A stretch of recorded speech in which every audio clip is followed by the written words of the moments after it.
Bom, sejam bem-vindos todos. Hoje, com muita honra e com muita felicidade, eu abro aqui a nossa live de hoje com meu amigo, meu parceiro de longa data, o Gabriel Villarreal, que vai nos presentear com uma palestra sobre excelência no atendimento para advogados. Lições do case Disney. É uma honra para mim ter aqui o Gabriel entre nós. Como disse, além de um amigo, de um parceiro, ele é um cara excepcionalmente inteligente. Essa palestra que ele vai dar para a gente, eu já estava tentando levá-lo para ele dar essa palestra para os advogados do nosso escritório e eu acabei não conseguindo e por conta dessa pandemia acabei trazendo aqui para passar esse conteúdo importante para todos nós aqui nessa forma mais democrática e mais abrangente. Esse vídeo da palestra depois vai ser disponibilizado no nosso canal da internet. Oi, Rô. E eu peço, por favor, quem estiver com o microfone ligado, por favor, desligue. Não entendi. Quem estiver com o microfone ligado, por favor, desligue para a gente poder não ser interrompido. E esse canal onde os vídeos estão armazenados é o LexNet Lives. Para quem está aqui, toda live eu digo isso, para quem está aqui e não conhece a nossa rede LexNet, é uma rede de escritórios de advocacia especializados em direito empresarial. Hoje somos quase 30 escritórios, divididos entre full service e escritórios especialistas. Hoje somos mais de 300 advogados espalhados entre Brasil e exterior. A rede se presta à troca de experiências, auxílio mútuo, possibilidade de interação entre os escritórios, tanto full service com especialistas e os especialistas com os full service, e para que isso se torne uma grande rede de colaboração, possibilitando construção de negócios e o atendimento melhor a cada um dos nossos clientes. Essa rede tem feito a diferença, tanto no sentido de colaboração e atendimento, como de fomento de negócios entre todos nós e distribuição de conhecimento, né? E graças à LexNet estamos aqui reunidos, contando com a presença ilustre do grande amigo Gabriel Villarreal. Gabriel, eu ia te apresentar, mas eu prefiro que você faça. Você se apresente e, com a palavra, Gabriel Villarreal. Pessoal, boa tarde. Eu vou já de cara estragar o ambiente formal. Obrigado pela apresentação, Jair. Saibam o seguinte, eu pago uma mensalidade para o Jair para ele falar esse tipo de coisa de mim, tá bom? Aí depois, ao final, a gente tem a avaliação da reação. Todos vocês podem também colaborar para que a mensalidade dele aumente. Ele tem uma meta de opiniões favoráveis da minha pessoa que ele tem que atingir por evento. Primeira coisa, pessoal, eu estou com o chat aqui do lado, adoro interação, vamos bater papo, vamos ter uma tarde agradável, um fim de tarde agradável, algo tranquilo, algo leve. E quem eu sou? Basicamente, sou um cara que tem duas vidas, né? A minha primeira vida, eu vou até agora, se eu já estiver podendo compartilhar a tela, eu queria colocar aqui. Deixa eu ver se já me foi possível. Ótimo. Deixa eu procurar. Vou subir a tela aqui para poder falar um pouquinho para vocês sobre a questão das minhas duas vidas. Vamos lá. Minha primeira vida é essa, pessoal. Essa é a minha primeira vida de Gabriel Villarreal, advogado. Olha só que coisa mais formal, que coisa bacana. Eu, curiosamente, eu decidi que eu queria ser advogado aos 8 anos de idade. Então, se vocês querem falar com alguém que a vida toda teve como sonho ser advogado, né? E não com aquela pessoa que todo mundo teve esse colega de faculdade, né? Que estava indeciso entre prestar direito ou jornalismo, né? E acabou prestando direito. Eu não, eu desde os 8 anos de idade eu quis ser advogado. O tempo todo eu persegui essa carreira, eu dediquei minha adolescência a trabalhar muito com marketing, fiz curso, me formei também na área de marketing na Escola Pan-Americana de Arte, mas tudo isso era porque eu não podia entrar numa faculdade de Direito. O meu sonho sempre foi essa vida de advogado, eu sou apaixonado por essa vida de advogado, só que essa vida de advogado ela tem uma desvantagem. Isso é algo que eu falo nas palestras, isso é algo que é agora estou no pior lugar para falar isso, né? As pessoas não gostam de advogado. Uma desvantagem que normalmente as pessoas associam muita coisa ruim ao advogado, e isso nos leva para a minha segunda vida. Minha segunda vida é totalmente diferente. Vocês podem ver que basicamente muda o personagem, muda até a sinergia, muda a foto, muda a emoção da personalidade, que é esse cara aí que é minha vida de palestrante. Eu comecei no mercado de palestras em 2006 e de 6 anos para cá eu me dedico a uma especialidade minha, que é a metodologia Disney. E como que isso surgiu na minha vida? A Disney surgiu na minha vida da seguinte maneira. Eu era um grande fã da Disney. Aos 8 anos eu decidi ser advogado, aos 9 anos eu fui para a Disney. E aos 9 anos eu me apaixonei pela Disney, estando lá nos parques. Eu tive o privilégio de também frequentar como adolescente, como jovem adulto, namorando, casado, como pai. E eu comecei muito para a Disney. Eu me apaixonava cada vez mais por aquilo, e não só por aquilo enquanto parque ou diversão. Eu comecei a me apaixonar por aquilo enquanto negócio, enquanto perguntas que surgiam na minha cabeça. Perguntas do tipo, como é que eles fazem para eu me sentir dessa maneira? Por que eles conseguem que eu me sinta dessa maneira, mas vem uma pessoa de um outro país, com outra cultura, com outro idioma, outra experiência de vida, e se sente da mesma maneira que eu? Como é que eles fazem isso? E eu comecei, então, a ler os livros que estavam disponíveis na literatura, na bibliografia brasileira.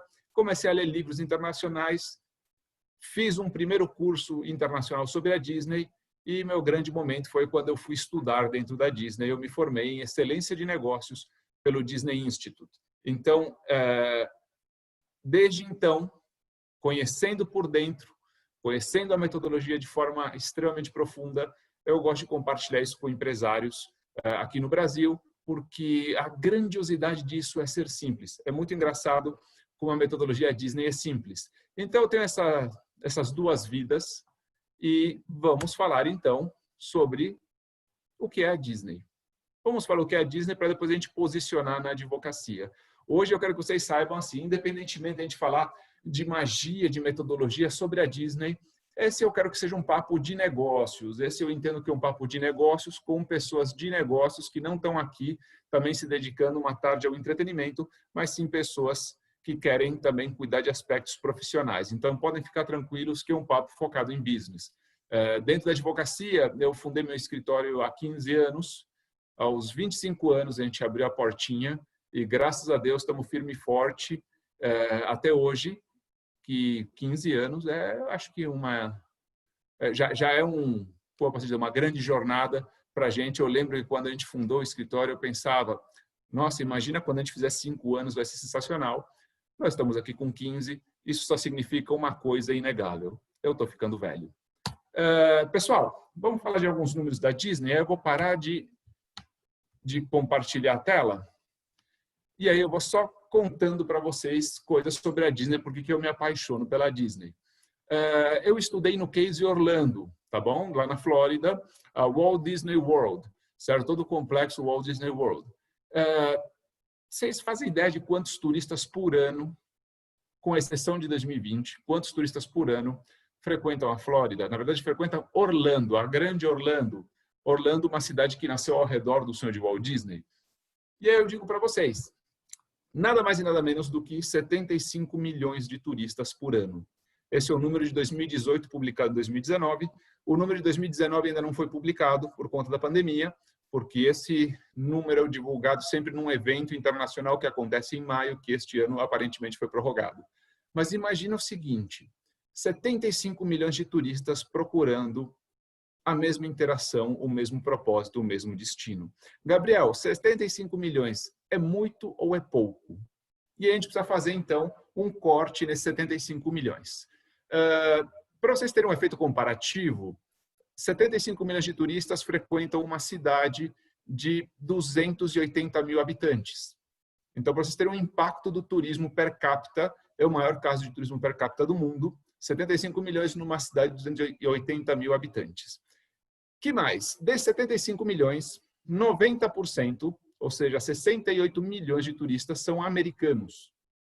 Normalmente a gente acha que o turismo internacional é a grande base da Disney, mas não, ela tem 68% de turismo americano. turismo dentro das próprias fronteiras. E isso agora na retomada, inclusive, vai ser algo interessante para eles, porque as fronteiras continuam bastante restritas. Mesmo assim, 90% do público deles, em termos de parque, ainda é local. Local que eu digo, Estados Unidos, né? E temos 7 milhões de turistas estrangeiros. Bom, Gabriel, 7 milhões de turistas internacionais, então talvez isso não queira dizer que Orlando é esse grande polo de turismo que a gente está falando. Mas olha só que interessante. Vocês têm ideia de quantos turistas internacionais o Brasil todo, este país continental, recebe por ano? E eu vou passar esse número para vocês. Esse número é de 6 milhões e 300 mil turistas internacionais no Brasil todo. Seja da área amazônica, das bacias do Pantanal, seja do nosso sul, nosso sudeste, seja das belezas naturais do nosso nordeste. Absolutamente todo o nosso turismo, olha aí, 7 milhões chegou perto, Letícia, 6,3 milhões. Uma cidade de 280 mil habitantes recebe mais turistas internacionais do que um país de 210 milhões de habitantes. Há algum mistério nisso. O que mais que a gente tem na Disney? Na Disney, a gente vai ter também, nós vamos ter, dentro do complexo do que é a própria Disney, nós vamos ter 4 parques temáticos e 2 parques aquáticos, 31 hotéis e resorts com a marca Disney, debaixo do manto da Disney Company.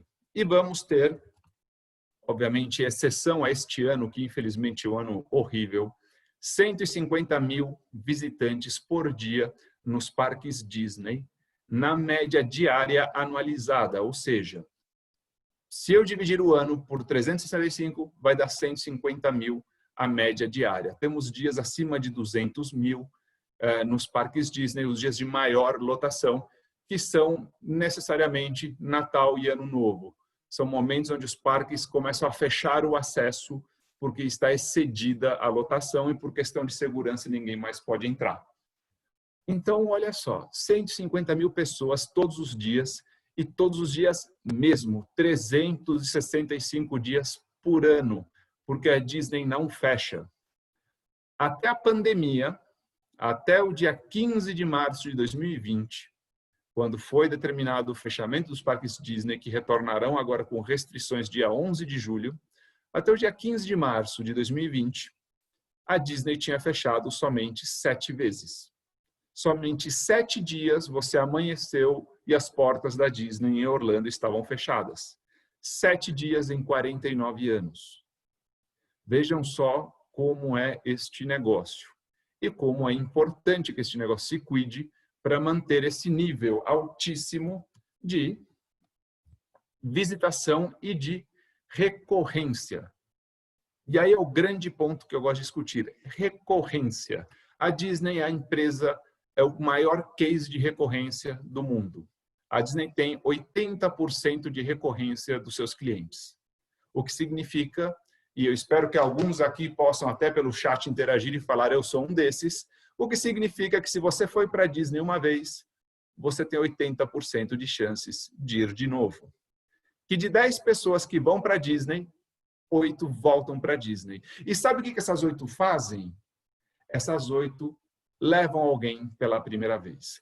A Disney é uma corrente passada de mão em mão. É uma emoção que se sente, se compartilha, e você gosta de compartilhar isso com mais alguém. Vocês estão ouvindo isso de alguém que já foi 17 vezes. E somente não foi 18, porque o treinamento que eu ia dar em Orlando em abril ficou cancelado esse ano. Mas 17 idas para a Disney e ainda mantendo o relacionamento com a marca e levando novos clientes, estando aqui, inclusive, se Deus quiser, ao final dessa palestra, deixando pessoas com vontade de ir para aquele lugar.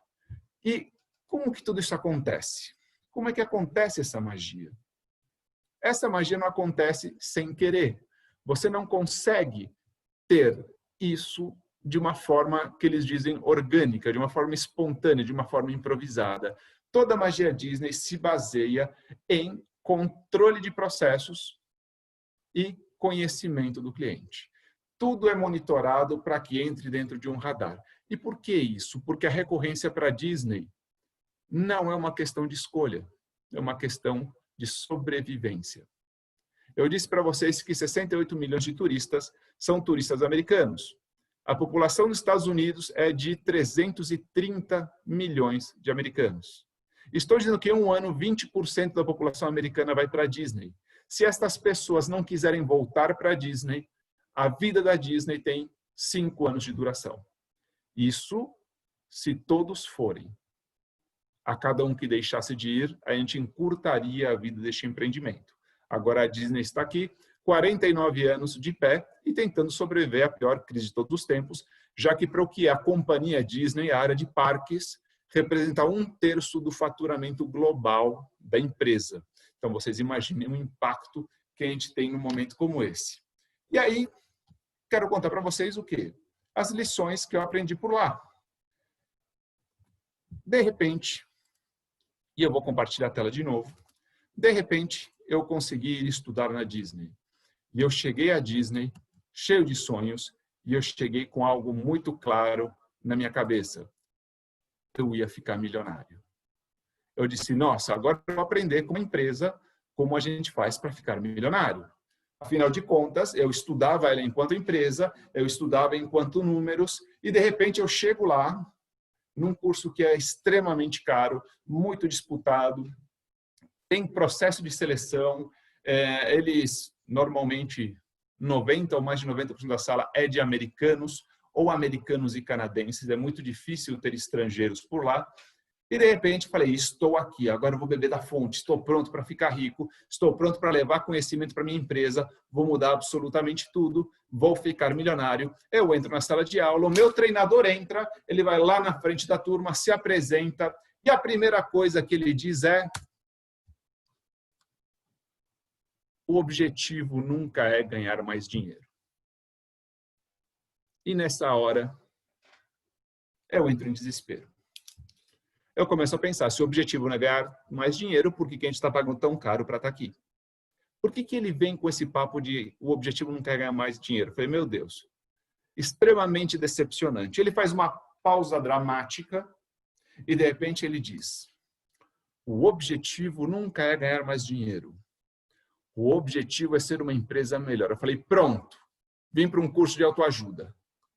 A gente vai se abraçar, vai cantar, vai fazer o haka, sabe? Falei, meu Deus do céu, eu vim parar no lugar errado. Eu vim aqui falar de negócios, como eu espero que vocês também não tenham impressão de estar no lugar errado, mas eu fui lá falar de negócios e achei que as pessoas não queriam falar de negócios, principalmente quando entrei num curso que se chama justamente Excelência em Negócios da Disney. E de repente, depois de uma segunda pausa dramática, o que ele diz, e aí sim, ele mostra para a gente exatamente o que ele queria dizer. Ele diz, o objetivo nunca é ganhar mais dinheiro. O objetivo é ser uma empresa melhor. Porque empresas melhores ganham mais dinheiro. E pode parecer algo meio, sei lá, uma articulação de palavras.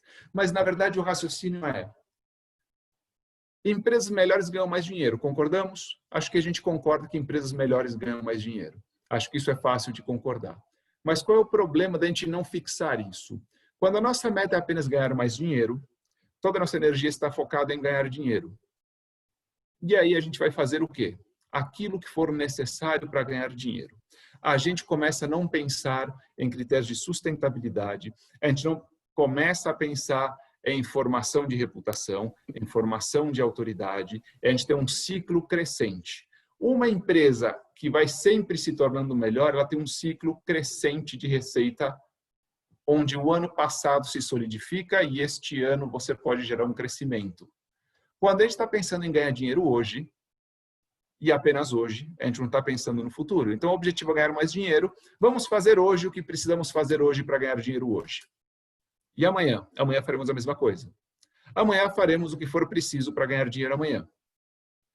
E a longo tempo, isso gera dois tipos de empresa totalmente diferentes. Uma que o tempo todo tem que sair para conquistar o dinheiro de hoje. E outra que começa a pensar somente no dinheiro de amanhã. Por quê? Porque você já sabe o que você construiu. A Disney diz o seguinte: a gente está preocupado com o dinheiro de daqui a 5 anos e daqui a 10 anos, e nossa maior preocupação é não fazer hoje algo que possa comprometer nossa condição de ganhar esse dinheiro lá na frente. A Disney diz: saiba que dinheiro você quer ganhar hoje, mas saiba que dinheiro você não quer ganhar hoje. Porque muitas vezes há dinheiros que não vão te tornar uma empresa melhor. E aí entra, então, o que a gente vai ter como um processo de decisão na nossa área comercial. Qual dinheiro é saudável ganhar? Qual dinheiro não é saudável ganhar? Muitas vezes a gente tem ofertas de dinheiro que não necessariamente nos tornam uma empresa melhor. Dinheiro que não nos torna uma empresa melhor perante o cliente, que não nos torna uma empresa melhor perante a equipe, e são escolhas difíceis de fazer. Principalmente se a gente tem a mentalidade exclusiva da meta, do dinheiro, da quantia que precisamos gerar. Ao longo do tempo, isso gera 2 efeitos, que eu particularmente, isso não tem nada a ver com a Disney, eu chamo de efeito queijo ou efeito rato. Efeito gato, aliás. Efeito queijo e efeito gato são 2 formas de você cumprir a mesma missão. Então, imagina que ganhar dinheiro, o dinheiro é um ratinho. E tem 2 jeitos de você pegar um ratinho. A gente viu isso nos desenhos da nossa infância. Tem 2 jeitos de você pegar o ratinho. O primeiro deles é ter um gato. O segundo deles é colocar queijo numa ratoeira. Qual que é a diferença entre o gato e o queijo? O rato, ele foge do gato. E ele anda na direção do queijo. Então, muitas vezes, ao longo do tempo, quando a gente não cria essa solidez, essa reputação e essa autoridade, e a gente sabe muito bem na nossa profissão, que inclusive para mim é a primeira vez que eu falo com advogados, porque é meio fora do nosso padrão de como a gente é educado e como a gente é moldado pelo mercado, normalmente o que acontece? Normalmente a gente foca em construir uma carreira, mas muitas vezes tem gente focando apenas em vender. E o vendedor ele tem que sair para a rua vender todo dia. Ele tem que correr atrás do rato todo dia. E chega uma hora que você é um gato jovem e você corre muito bem para pegar o rato, mas chega uma hora que começa a não fazer sentido sair todo dia de casa para tentar pegar o rato. Seria muito mais interessante você ter o efeito queijo. O queijo faz o rato vir até você. Numa profissão que a gente não pode anunciar, numa profissão que é muito difícil, por mais que a gente tenha a publicidade ética, que é permitida, a nossa aparição, a gente tem aqueles cases borderline e a gente tem os nossos amigos que a gente conhece bem, que não são nem limítrofes, né? Eles estão lá na outra ponta do anúncio mesmo. A gente não pode fazer isso. Então, uma carreira na advocacia, ela se desenvolve muito melhor gerando um efeito queijo, um efeito que as pessoas te liguem, um efeito onde você comece a ser procurado e a longo prazo você não precisa mais sair para caçar, você tem o efeito queijo na sua mão. É muito interessante montar isso. Agora, o efeito gato normalmente vem na área de vendas porque você precisa de dinheiro hoje, eu preciso comer hoje. Se eu não for lá e pegar o ratinho hoje, eu não como. E esse desespero faz a gente criar empresas que elas correm atrás do dinheiro. Elas não correm atrás de ser uma empresa melhor, de ter uma marca reconhecida, ou profissionais melhores, de você ser um nome referência no seu mercado, de você ser alguém bem visto, ter uma reputação perante as pessoas e ter autoridade naquilo que você fala. Então é muito importante pensar justamente nisso. A primeira lição da Disney, portanto, é: o objetivo não é ganhar mais dinheiro, o objetivo é ser uma empresa melhor. E se a gente todo ano, no nosso começo de planejamento, ou agora que o ano vai começar de novo, a gente estabelecer quais partes da nossa empresa a gente quer evoluir para ser um escritório melhor, quais partes do desenvolvimento da nossa equipe a gente quer evoluir para ser um escritório melhor. Toda vez que a gente trabalha nisso, a consequência na ponta é inevitável. Escritórios melhores ganham mais dinheiro. Então, desfocando um pouquinho do efeito gato, de correr atrás do dinheiro e focando mais em se tornar um queijo extremamente atraente, a gente consegue pensar com mais solidez para o futuro e sabendo que a gente, então, gera uma cadeia evolutiva. É isso que a Disney busca. Ela busca não perder o que ela construiu para poder construir em cima. Que a gente faça isso sempre numa sequência. Mas aí, pessoal, aí entra algo que eu quero trazer para vocês. Gabriel, mas como assim Disney na advocacia? O que Disney na advocacia tem a ver? E eu posso dizer que tem muito, porque eu aplico isso na minha empresa há mais de 5 anos.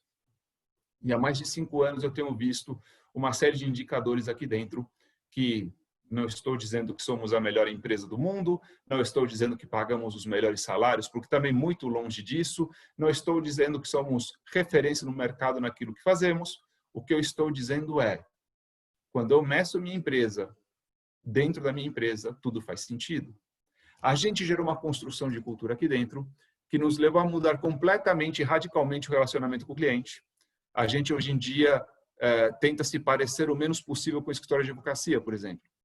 É muito interessante a gente refletir, eu queria ter a liberdade com os colegas, da gente refletir por que a gente é do jeito que a gente é. De onde que a gente tirou que as coisas são desse jeito. E por que a gente trabalha dentro de um modelo que não é pensado para o cliente. Vamos lá. Qual é o principal motivo? E aqui, obviamente, não estou fazendo nenhuma alusão a gênero, é meramente didático. Vocês sabem muito bem. Mas quantas vezes uma esposa olhou para o marido e disse, estou bonita? E o marido achou bonita, e mesmo assim ela trocou de roupa. E você diz, mas por que você trocou de roupa se eu te falei que você estava bonita? Se eu achei que estava tudo bem? E aí a gente descobre uma coisa que é importante. Mulheres se arrumam mais para outras mulheres do que para os homens. As mulheres, elas carregam padrões que elas reconhecem e que nós homens não sabemos reconhecer. Elas têm valores associados à parte estética que são totalmente diferentes dos nossos e elas fazem leituras diferentes das nossas, porque elas trabalham no modelo delas, nós no nosso, e não quero estabelecer aqui absolutamente nenhuma diferença com relação a gênero nem nada, estou citando apenas um caso clássico, um caso típico do cotidiano. O famoso, as mulheres se arrumam para serem julgadas por outras mulheres, não para serem julgadas por homens. Isso acontece na nossa profissão. Quando eu abri o escritório, qual era o meu projeto? O meu projeto era o projeto de qualquer advogado. Um escritório que, quando alguém me perguntasse qual a principal credencial que alguém pergunta do seu escritório quando quer saber mais sobre você, credencial número 1, quantos advogados tem na sua equipe? Então, quando eu montei meu escritório, eu disse, o sonho é ter um escritório cheio de gente. E quanto mais gente eu colocava para dentro, quanto mais gente aparecia, quanto mais cresciam as equipes, eu falava assim, nossa, eu estou sendo uma grande empresa. Certo dia eu fui medir isso e eu vi que eu tinha gente demais. Eu vi que não fazia sentido nenhum. E aí eu me perguntei, mas por que como que eu decidi que era importante ter muita gente? Onde eu aprendi isso? Onde eu fui ensinado? Porque, na verdade, eu não fui ensinado a abrir um escritório. Na verdade, se a gente for pensar tudo que é nossa grade curricular de faculdade, eles te ensinam a advogar, mas não te ensinam a abrir um escritório. A gente não tem uma matéria sobre finanças, uma matéria sobre empreendedorismo, uma matéria sobre gestão de pessoas. Absolutamente nenhuma das competências que a gente precisa é relacionada a empreendedorismo na faculdade. Nada. A gente aprende a advogar, a gente aprende a fazer o trabalho jurídico. E isso faz com que a gente entre num módulo de repetição. Eu repito aqueles sinais que eram importantes para mim. Então, quando eu entrava num escritório e eles tinham uma sala de reunião para 12 pessoas, eu dizia, uau, meu sonho é ter uma sala de reunião para 12 pessoas. Quando eu entrava num escritório e na entrada do escritório, enquanto eu esperava lá para alguma reunião, passava um monte de gente engravatada, terno e gravata, terno bem cortado. Eu dizia, um dia eu vou ter um escritório com um monte de gente entrando de terno e gravata o tempo todo, entrando e saindo, entrando e saindo. E a gente vai aprendendo por repetição de exemplo. E é muito interessante, então, que a gente começa a construir um escritório de advocacia e uma carreira na advocacia dentro do padrão que vai fazer a gente ser reconhecido por outro profissional da nossa área. A gente começa a adotar um hábito tribal da gente se arrumar para o outro advogado. A gente começa a pensar em criar estruturas e em criar discursos que nos coloquem como especialistas perante a nossa comunidade. Qual é o grande problema da nossa comunidade? Nossa comunidade é de advogados. Dificilmente eles precisam de um advogado. A não ser eu, obviamente. Doutor Jair, por favor, se um dia eu aprontar alguma, o seu telefone é a memória número 1, né? Liguem para ele, mas dificilmente a gente precisa de um advogado. A gente é o cliente mais improvável do nosso mercado.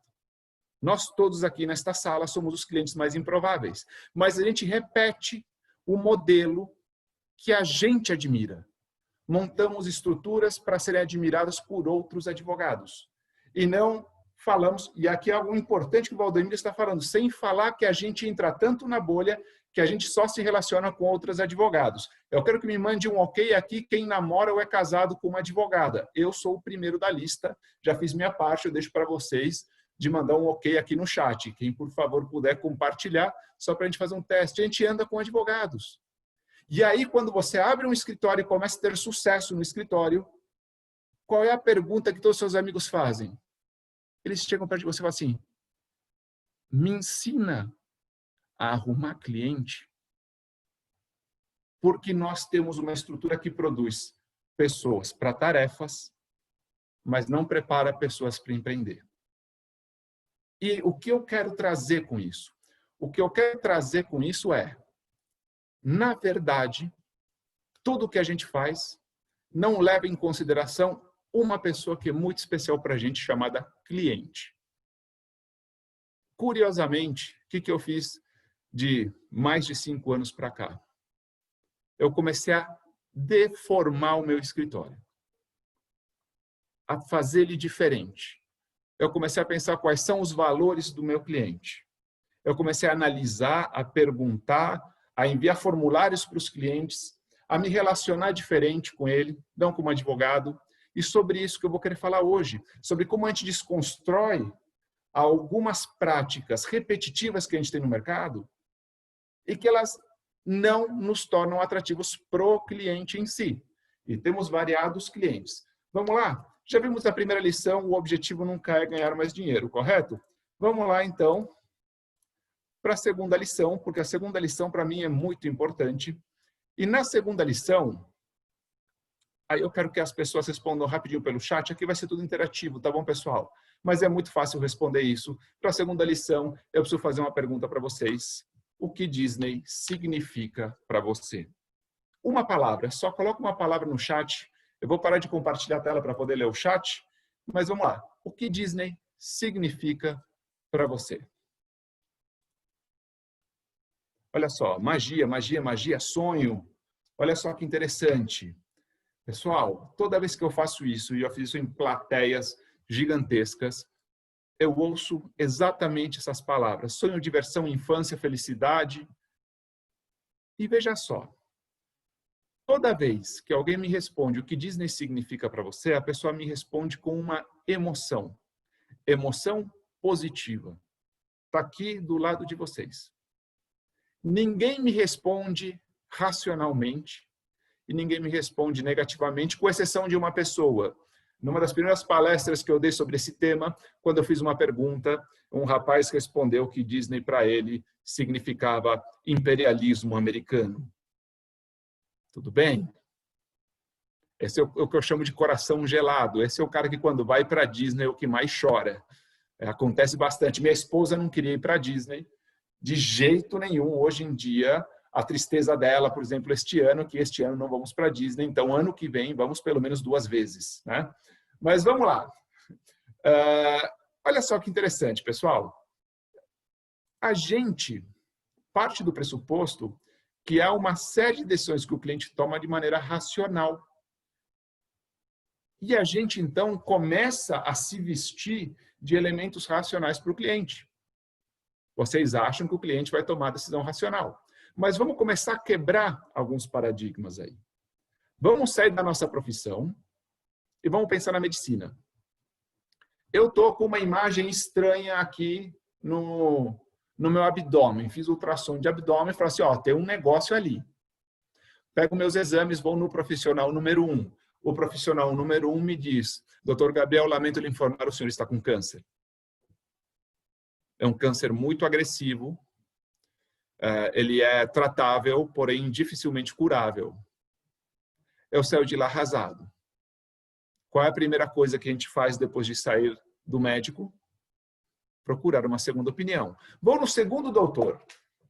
E quando eu vou ao segundo doutor, ele me fala assim, doutor Gabriel, fique tranquilo, isto claramente é um nódulo benigno de gordura, facilmente operável. O que eu faço? Qual deles está certo? Qual deles está certo? E a resposta é exatamente essa. Eu não sei. Eu não sei qual deles está certo.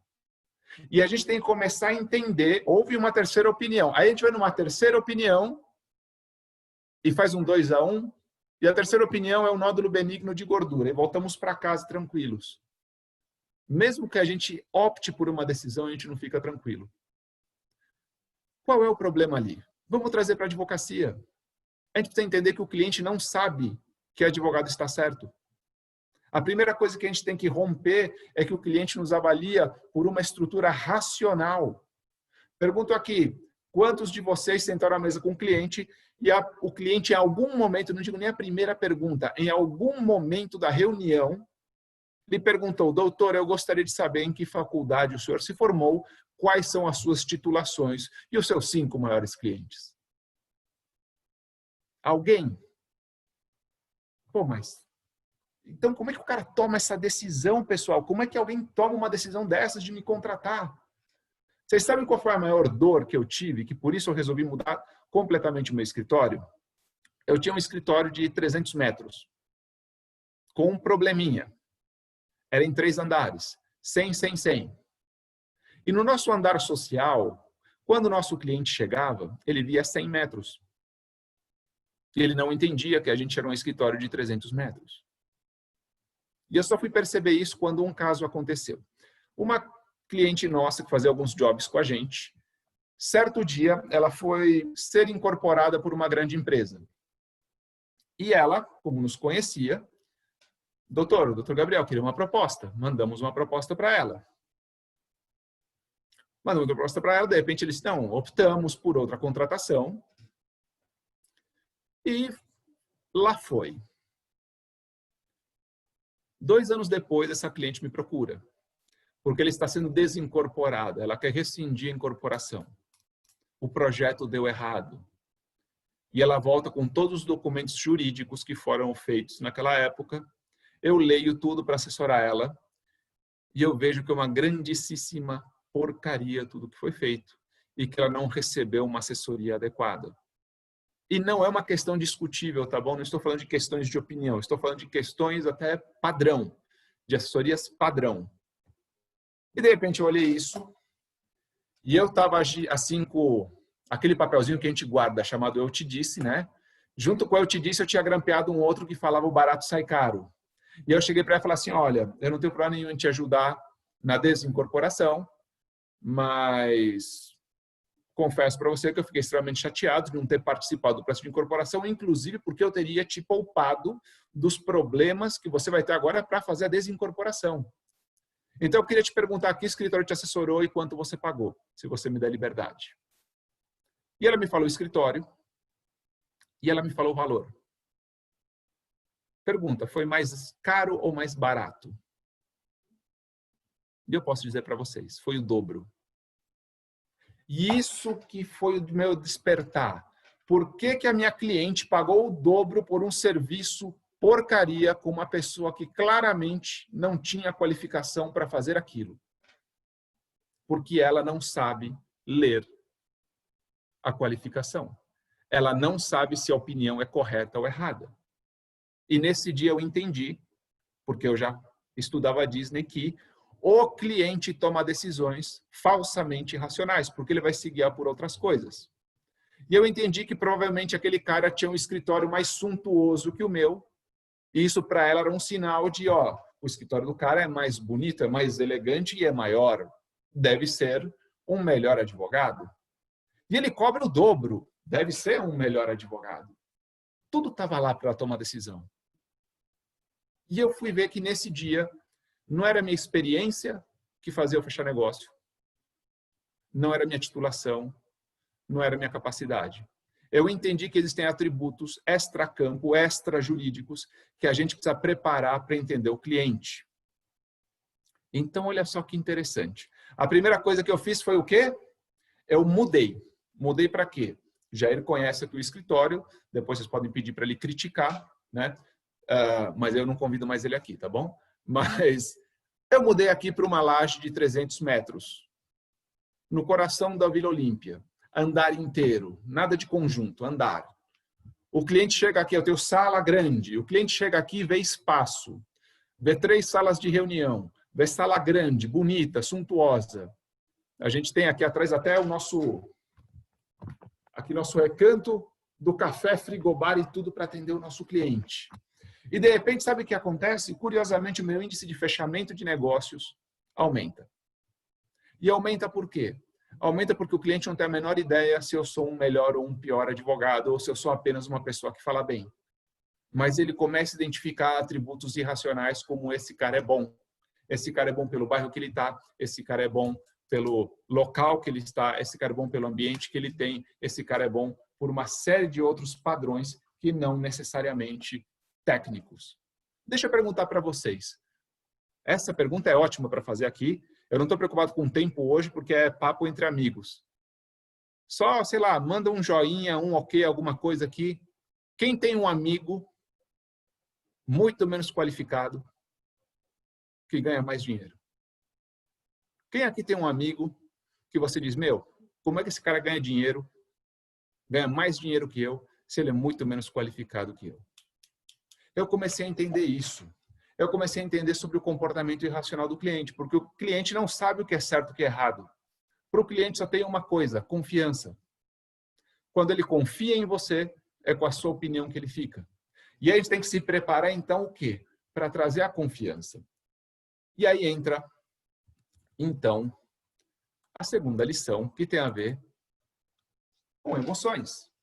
O Walt Disney descobriu que conexões emocionais são mais profundas e mais duradouras do que conexões racionais. A gente se conecta de uma forma mais profunda quando a gente se conecta emocionalmente, não racionalmente. O Jair, ele acompanha, Dr. Jair de Aloreto, que uma grande gentileza, uma grande honra me convidou para cá, para hoje estar batendo esse papo com vocês. Ele acompanha bastante do meu jeito comercial. E o meu jeito comercial é totalmente diferente do que é o padrão do mercado. Porque minha principal missão, quando eu conheço um cliente, é me conectar emocionalmente com ele. É acolher a pessoa, não a demanda. É acolher o ser humano, não o processo, não a consulta, não a proposta, não o job. E isso é muito interessante, mais para frente eu vou mostrar para vocês. Mas por que conexões emocionais são mais profundas do que conexões racionais? Porque elas flexibilizam e relativizam objeções racionais. As emoções, elas relativizam objeções racionais. Por quê? Eu perguntei para vocês o que Disney significa para vocês. Ninguém me falou longe, ninguém me falou quente, ninguém me falou fila, ninguém me falou dólar a R$5. Ninguém falou absolutamente nada de negativo. Ninguém falou jacaré. Pouca gente lembra do jacaré. Alguém lembra do jacaré? Tivemos um incidente gravíssimo. Uma criança de 2 anos foi morta por um jacaré dentro de um hotel Disney. E ninguém mais lembra disso. A gente só lembra de coisas positivas. Isso não acontece por acaso. Isso é porque a Disney foca em se conectar emocionalmente. Através de filmes, música, através de eventos, através de parques, através de absolutamente tudo. A Disney foca em criar essa conexão. Ana, eu acho um pouco chata a Disney. Sem problemas. Só me fala uma coisa. Você já foi? Porque minha esposa achava chato demais, inclusive. Ela falou para mim, quase que a gente não casou, porque ela um dia falou para mim, Gabriel, ó, eu entendo sua paixão por aquilo, mas é meio estranho um homem feito empresário como você ficar falando de parquinho. E eu falei, parquinho no térreo do prédio. Disney é outra coisa. Mas vamos lá. Eu quero apresentar para vocês aqui emoções versus decisões de compra, certo? E aí eu quero saber se a gente é racional ou emocional na hora de fazer uma compra, na hora de decidir por uma compra, tá? E Ana, olha só interessante. Se você foi e não gostou, de fato, a Disney não é para você. E é interessante, a gente vai ver lá na frente. Você, inclusive, vai ser um case quando a gente falar lá na frente. É muito interessante. Quem normalmente não gosta e vai, volta gostando. E se não gostou? Faz parte e você está dentro das métricas da empresa. Lá na frente eu vou explicar. Pessoal, quando a gente vai fazer uma decisão de compra, quando a gente vai tomar decisões relacionadas a compras, nós somos racionais ou emocionais? Queria só algumas respostinhas aqui. Racional ou emocional, pessoal? Olha aí. E eu quero trazer para vocês um exemplo. Isso é... Lembra de uma coisa, tá? Nada aqui passa por nenhum tipo de plágio de conteúdo da Disney, nem por utilizar nenhum conteúdo oficial da Disney. Isso é um conteúdo que é produzido pela minha empresa com base na metodologia Disney que eu estudei. Mas olha só que interessante. Deixa eu contar uma história para vocês. É uma história sobre esse personagem que está na tela de vocês. E alguém vai falar, Gabriel, que personagem é esse? É uma garrafa de água? E eu vou falar para vocês, não, uma garrafa de água é você abordar esse personagem de uma forma extremamente racional e não é isso que a gente quer. Vamos abordar ele emocionalmente, tá bom? Emocionalmente, eu vou dizer para vocês que essa é uma garrafa de água da Sunny. E uma garrafa de água da Sunny é a água oficial dos parques Disney. E de repente vira uma baita água, uma excelente água, uma fantástica água. Olha só que interessante. Ela é uma água purificada, ela não é uma água mineral. Ela não vem de uma fonte mineral que nem as nossas. Nos Estados Unidos você tem dois tipos de água. Água mineral e você tem água purificada. A água purificada é uma água que sai de um cano, passa por um filtro muito bom e vai para essa garrafinha com garantia de que você está tomando uma água extremamente pura. Esta é uma água da torneira muito bem purificada. Você está no parque e você tem sede. Você quer comprar uma garrafa de água, você vai olhar e essa água vai custar para você $3,50.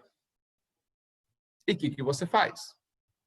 Quem já foi pode me dizer. Quem já foi para a Disney, já tomou essa água, comprou água, você vai lá, você olha no seu bolso, deu $3,50, comprei essa água. E a pergunta que eu te faço é, qual é a lógica racional? E eu vou fazer aqui o dólar a 4, tá bom? Para não fazer a 5, porque senão a conta muda muito. Qual é a lógica racional de você gastar R$14 em meio litro de água da torneira? Cadê a sua racionalidade? Naquele momento, naquela decisão de compra. Todo mundo compra essa água e ninguém percebe. Ah, Gabriel, mas veja bem, os Estados Unidos são um país desenvolvido, a principal economia do mundo. Um país tão desenvolvido que lá os mendigos falam inglês fluente. Olha só que coisa maluca de desenvolvimento. Então vamos lá. Lá os preços podem ser diferentes do que são aqui. Então vamos lá. Eu quero apresentar para você então agora o nosso segundo personagem. O segundo personagem é uma caixa de água da Sunny de 24 garrafas. Tudo bem? Está aqui, caixa, água purificada, 24 garrafas de meio litro. Essa caixa você pode comprar por R$4,99 no mercado. Ou seja, você poderia muito bem comprar no mercado 24 águas por R$4,99 e levar a sua própria água. Mas não, as pessoas, você, eu, todo mundo, continuam pagando R$3,50 em uma garrafa. E aí alguém pode me falar assim, olha, você podia também comprar aqui 2 por 8, tá? Ou seja, 48 garrafas por $8. Vamos lá. Aí alguém me fala, não, Gabriel, mas veja só, eu sou esperto, eu só ia tomar uma. Vamos testar a sua racionalidade. Então, dentro da sua racionalidade, se você só fosse tomar uma água que custa R$3,50 e 24 custam $5, qual é a coisa mais racional a fazer se você vai tomar somente uma água? Se você vai tomar somente uma água, a coisa mais racional a fazer, obviamente, é procurar uma promoção. como essa do Target, onde você podia comprar a mesma caixa por R$ 1,75, o que te daria 48 garrafas de água por R$ 3,50. Mas ninguém questiona o preço da água na Disney. Ninguém discute isso. E principalmente ninguém discute que você tem bebedouros por lá. Que a função do bebedouro é te dar água de graça. Ah, não, Gabriel, mas eu acho que o gostinho da água do cano, ela tem um problema, eu também não gosto, eu gosto de tomar na garrafinha. Você gosta de tomar na garrafinha? Você pode encher quantas garrafas você quiser na Disney. Não faltam pontos de abastecimento. Não, Gabriel, desculpa, eu não gosto de carregar garrafa. O meu lance, meu grande lance eu gosto de tomar água extremamente gelada a hora que eu quero. E aí, pessoal, aí sim, né? Aí, se você não consegue entrar no emocional e você fica tão racional desse jeito, se você quer tomar água gelada, extremamente gelada, quando você quiser, e você tem $3,50, qual é a única coisa racional a fazer num parque da Disney? E a única coisa racional a fazer, eu tenho certeza que todos vocês chegaram a essa conclusão, é pedir um copo de água para a Disney. Porque a Disney, assim como a vovó, sabe muito bem que um copo de água não se nega a ninguém. A Disney tem milhões de copos de água de graça prontos para te dar. Em qualquer lugar que você passar, que você enxergar este copo vermelho é justamente um copo de água gratuita da Disney. Cheio de gelo. Sempre geladíssimo. Mais gelado que o da garrafa. Ah, Gabriel, mas essa água não é mineral. A da garrafa também não. Mas as pessoas continuam comprando água de garrafa. Porque elas estão emocionalmente conectadas com algo que tira delas todo o senso racional na tomada de decisão. Então, olha só que interessante. Eu quero trazer isso por quê? Porque a gente tende a achar que o cliente vai tomar decisão racional. E ele não toma decisões racionais. E há muito dinheiro escondido por conhecer quão irracional o cliente vai ser na tomada de decisão. Ô, Gabriel, qual que é a relevância da água? Quem quiser me acompanhar na conta, por favor. Uma água custa $3,50. Vamos sugerir que cada pessoa que visita a Disney tome uma água. Tudo bem? As pessoas tomam mais que uma, mas já que elas vão comprar uma água, apenas uma água, todo o negócio Disney é trazer pessoas para comprar uma garrafa de água. 150 mil pessoas por dia que beberiam uma garrafa de água de $3,50, isso dá $525 mil por dia de água. Isso anualizado vezes 365, salvo engano, e quem tiver calculadora que me corrija, vai dar a quantia de $191.625.000 de água. Com o dólar a 5 e pouco, isso é um império de R$1 bilhão de água da torneira. E como que isso surge? Surge porque o cliente ele está emocionalmente conectado e ele se recusa a usar a racionalidade dele. E aí o preço se relativiza. Não há objeção ao preço. A Disney não vende porque ela não quer colocar o preço em cima da mesa. A Disney trabalha exatamente o efeito queijo. O efeito queijo é: mostre quem você é até as pessoas pedirem para te conhecerem. Pergunta aqui, a Disney já tentou te vender alguma coisa? Se alguém me falar, Gabriel, eu vi uma propaganda da Disney outro dia. Eu conheço a propaganda. A Disney diz assim: nova ala de Star Wars nos parques Disney. Venha conhecer. Ela te mostra algo para você desejar e um dia você vai perguntar para ela quanto custa para você fazer isso. É muito interessante. Essa é a construção de reputação e autoridade. Tem um cara que eu adoro, que é de mercado imobiliário, que ele tem uma frase que para mim é fantástica. Ele diz: eu não faço oferta onde não há demanda. E o processo dele é muito simples. O processo dele é: somente vai haver demanda quando esse cara me perguntar, doutor, quanto custa? Quando esse cara me perguntar quanto custa, significa que eu consegui mostrar todos os atributos importantes do meu trabalho a ponto de agora eu poder dar o preço que eu quero. Quando o preço antecede a demanda, a gente está numa conexão racional. Quando a pessoa, de repente, diz, este é o meu advogado, este é o meu médico, ele vê mais valor do que preço. É algo muito importante. Quando a gente fala de proposta, uma coisa é a proposta pedida, outra coisa é a proposta enviada.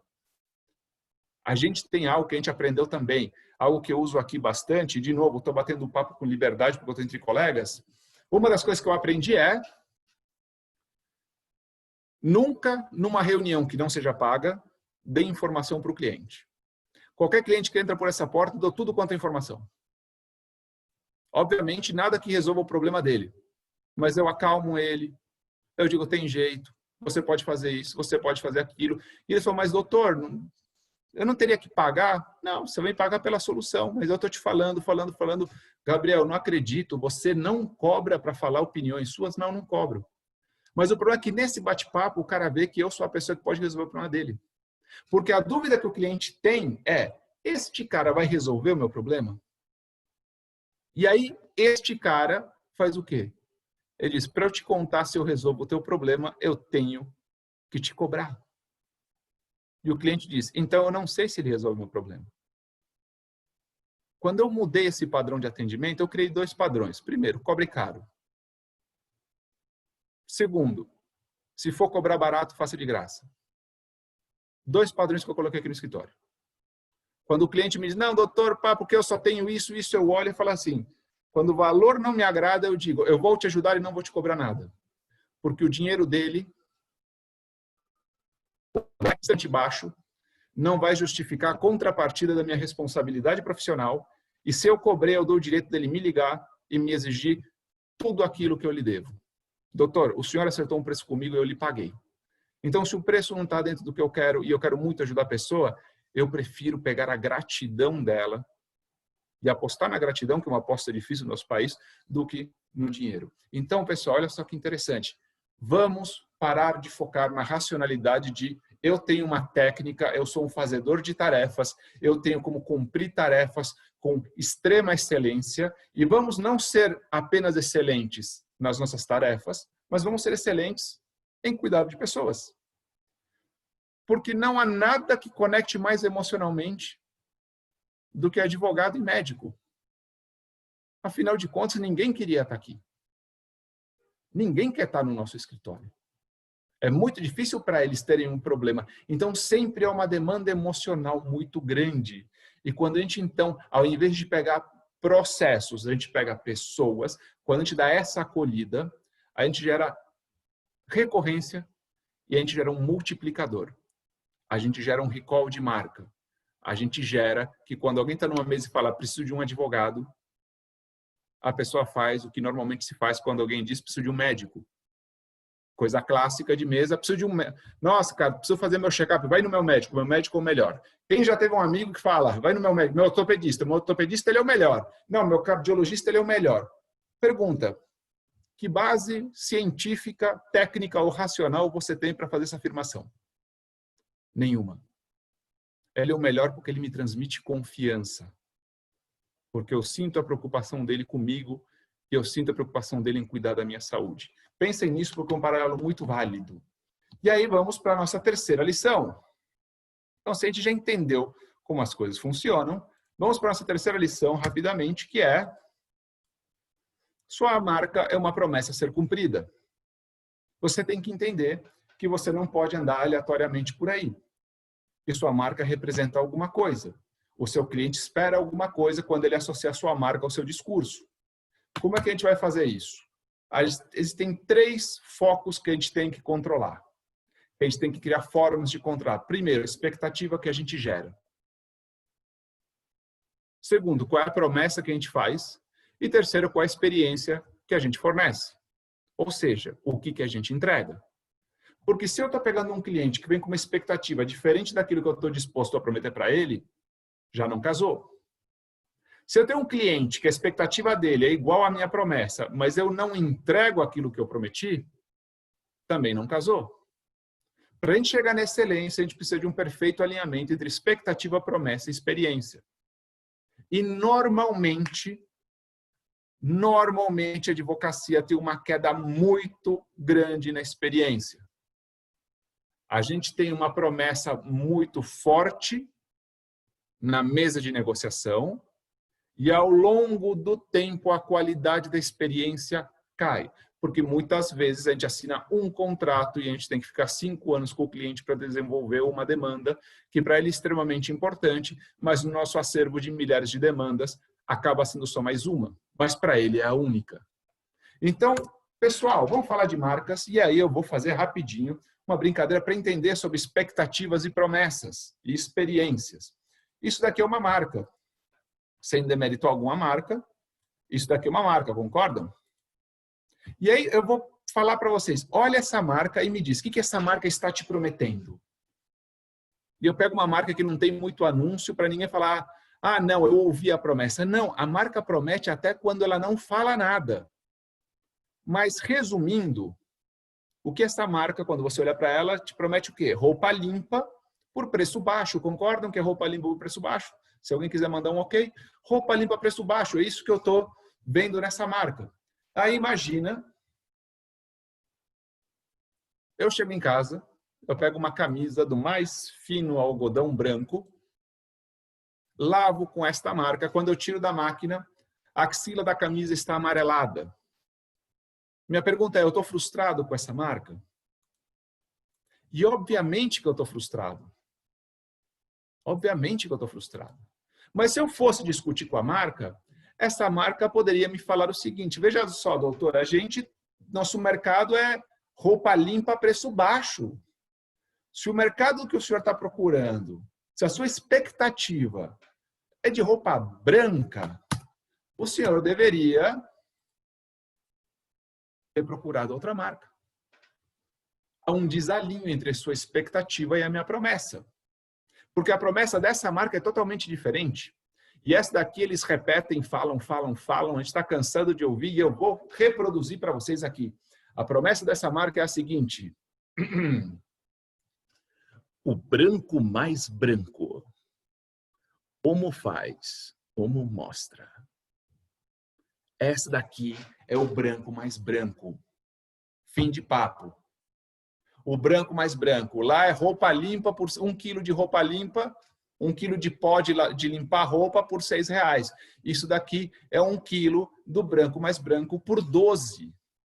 E aí eu chego em casa, lavo minha camisa com essa marca e a axila está amarelada. Estou frustrado? Obviamente que estou. Mas é o mesmo tipo de frustração do que da outra marca? Não, não é. Não é por quê? Porque é uma promessa diferente. Há uma promessa diferente envolvida. E aí, de repente, eu vou discutir com essa marca. Essa marca pode falar, doutor, veja só, mas o senhor me pediu, então, era um branco muito específico. Se o senhor fazia tanta questão de um branco dessa natureza tão delicado e tudo, o senhor deveria ter ido aqui, né? Isso daqui eu digo que a promessa desse daqui é o branco mais branco que o homo, né? Ou branco mais branco do que quando você comprou a roupa branca. E quanto custa isso? 450 gramas pelo preço de um rim ou qualquer outro órgão transplantável não vital. Você paga uma fortuna por isso e de repente você chega em casa e lava sua camisa branca com esse daqui e ela fica amarelada. Minha pergunta é a mesma frustração? E aí o que eu quero abrir para vocês é justamente isso. Expectativas diferentes e promessas diferentes levam para experiências diferentes. Se eu perguntar se essas 3 marcas concorrem, muitos dizem que concorrem. Só que eu não imagino alguém que compra Vanish comprando Tixan. Eu não imagino alguém que compra Tixan pela economia gastando R$25 em 450 gramas de Vanish. Então, o homo vai brigar um pouco dali, um pouco daqui, né? Vem a crise, quem está no Vanish vai para o homo, quem está no Tixan, de repente, compra um pouco de homo, o homo perde alguém para o Tixan e assim por diante. Mas veja só, a nossa concorrência em qualquer mercado, a concorrência não é dada por sua titulação, por seu conhecimento, a concorrência é dada pela sua promessa. Porque aquilo que você promete define o seu público-alvo. E aí, obviamente, quem é o seu público? Quem sabe dar valor àquilo que você promete. Quem quer economia vai procurar uma marca econômica. Quem quer uma experiência com mais certeza e não se preocupa com dinheiro, vai procurar uma marca cara. É simplesmente isso. Como a gente tem em Orlando, a Universal ela foca em aventura e tecnologia. Busch Gardens, que é outro parque de Orlando, o mais radical de todos, qual que é o público dele? Pessoas que gostam de experiências de pré-morte. Eu vou te jogar para baixo e quando você for desmaiar, eu vou te jogar para cima e para o lado e assim por diante. Todos têm promessas diferentes, inclusive esse cara aqui. Esse cara aqui tem uma promessa diferente dos outros. Não é porque ele não tem atrações radicais, não é porque não exista aventura, não é porque eles não tenham tecnologia, porque eles têm mais que os outros, é porque eles têm uma promessa diferente. Porque a promessa da marca Disney é entretenimento com emoção, e aí você vê a emoção no DNA da Disney. Porque o propósito da Disney, tudo que ela faz é criar felicidade, entregando entretenimento para pessoas de todas as idades, em todos os lugares. Então, isso é o que eu chamo de saber quem você é. Essa parte é que eu chamo de saber quem você é. É muito importante que você saiba quem você é. Eu brinco 3 premissas: saiba quem você é, saiba quem é seu público, cumpra o que você promete. Enquanto você não definir quem você é, você não vai saber quem é teu público. E aí você está atendendo pessoas aleatórias. E pessoas aleatórias que estão procurando também experiências que podem não ser exatamente a sua. Definir exatamente quem você é em termos de valores, princípios, em termos de experiência, em termos de preço, tudo isso é muito importante para que você tenha, então, uma certeza maior de quem é seu público. E quando você começar a focar, então, em quem é seu público, a sua taxa de fechamento é muito maior do que quando você fica se dedicando a atender quem não é seu público. Ana, você está aí e você não gosta da Disney. Você acha que vale a pena para a Disney investir em levar a Ana? Claro que não. Claro que não. E sabe o que a Disney vai dizer? Eu vou ligar para a Disney agora e vou falar assim, ó, Ana Cecília não gosta de vocês. Segue. Eu odeio, mas meu marido e meus filhos gostam.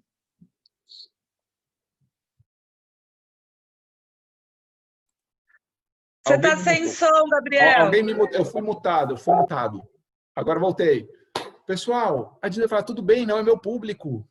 Porque entra outra coisa, saber quem é seu público é saber quem não é o seu público.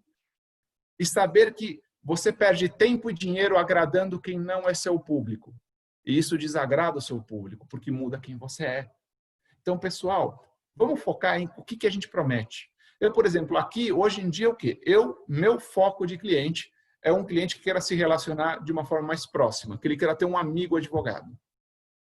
Eu tenho todos os presidentes das empresas aqui, falo com eles de final de semana, batemos papo, falamos de política, falamos de futebol, falamos de brincadeira, eles me mandam memes, e de repente um dia ele fala assim, Gabriel, estou desesperado, me ajuda. Quem vai resolver isso é o paralegal, estagiário, advogado, seja quem for. Quem assume o atendimento dele sou eu. E de repente diz, cara, como eu posso contar com ele? Eu tinha uma mentalidade aqui no escritório do quê? A gente não dá o WhatsApp para o cliente. É uma forma de se ver. Só que, curiosamente, sabe o que aconteceu com o meu primeiro filho? Quando a gente foi escolher o pediatra, a gente achou um pediatra excelente, só que ele disse, mas olha só, eu não dou o meu WhatsApp. E o cara era fantástico, a gente tinha adorado. E minha esposa falou, e se eu tiver um problema com meu filho sábado à tarde? Ele falou, você corre para o ponto-socorro e você me liga na segunda, das 9 às 18. E minha esposa falou, eu amei esse cara, mas sem o WhatsApp nada feito. Ele era o chefe da pediatria de um grande hospital, sem o WhatsApp nada feito. Olha só que interessante. Não é o diploma, é o WhatsApp. Então isso é muito importante em saber que experiência a gente vai dar para o nosso cliente. Vamos então para a 4ª lição, que é justamente... Vamos compartilhar aqui. A 4ª lição é justamente, então, vejam só, conheça seu público. Saiba quem você é saiba qual é a sua promessa. Conheça seu público. Porque olha só que interessante, eu vou fazer um exercício aqui com vocês. E esse é ótimo para fazer com advogado. Esse é sensacional. Esse daqui, se todo mundo abrir o microfone, vamos nos degladiar e todo mundo vai virar inimigo. A pergunta é quem está certo nessa imagem. A pergunta dessa imagem é quem está certo.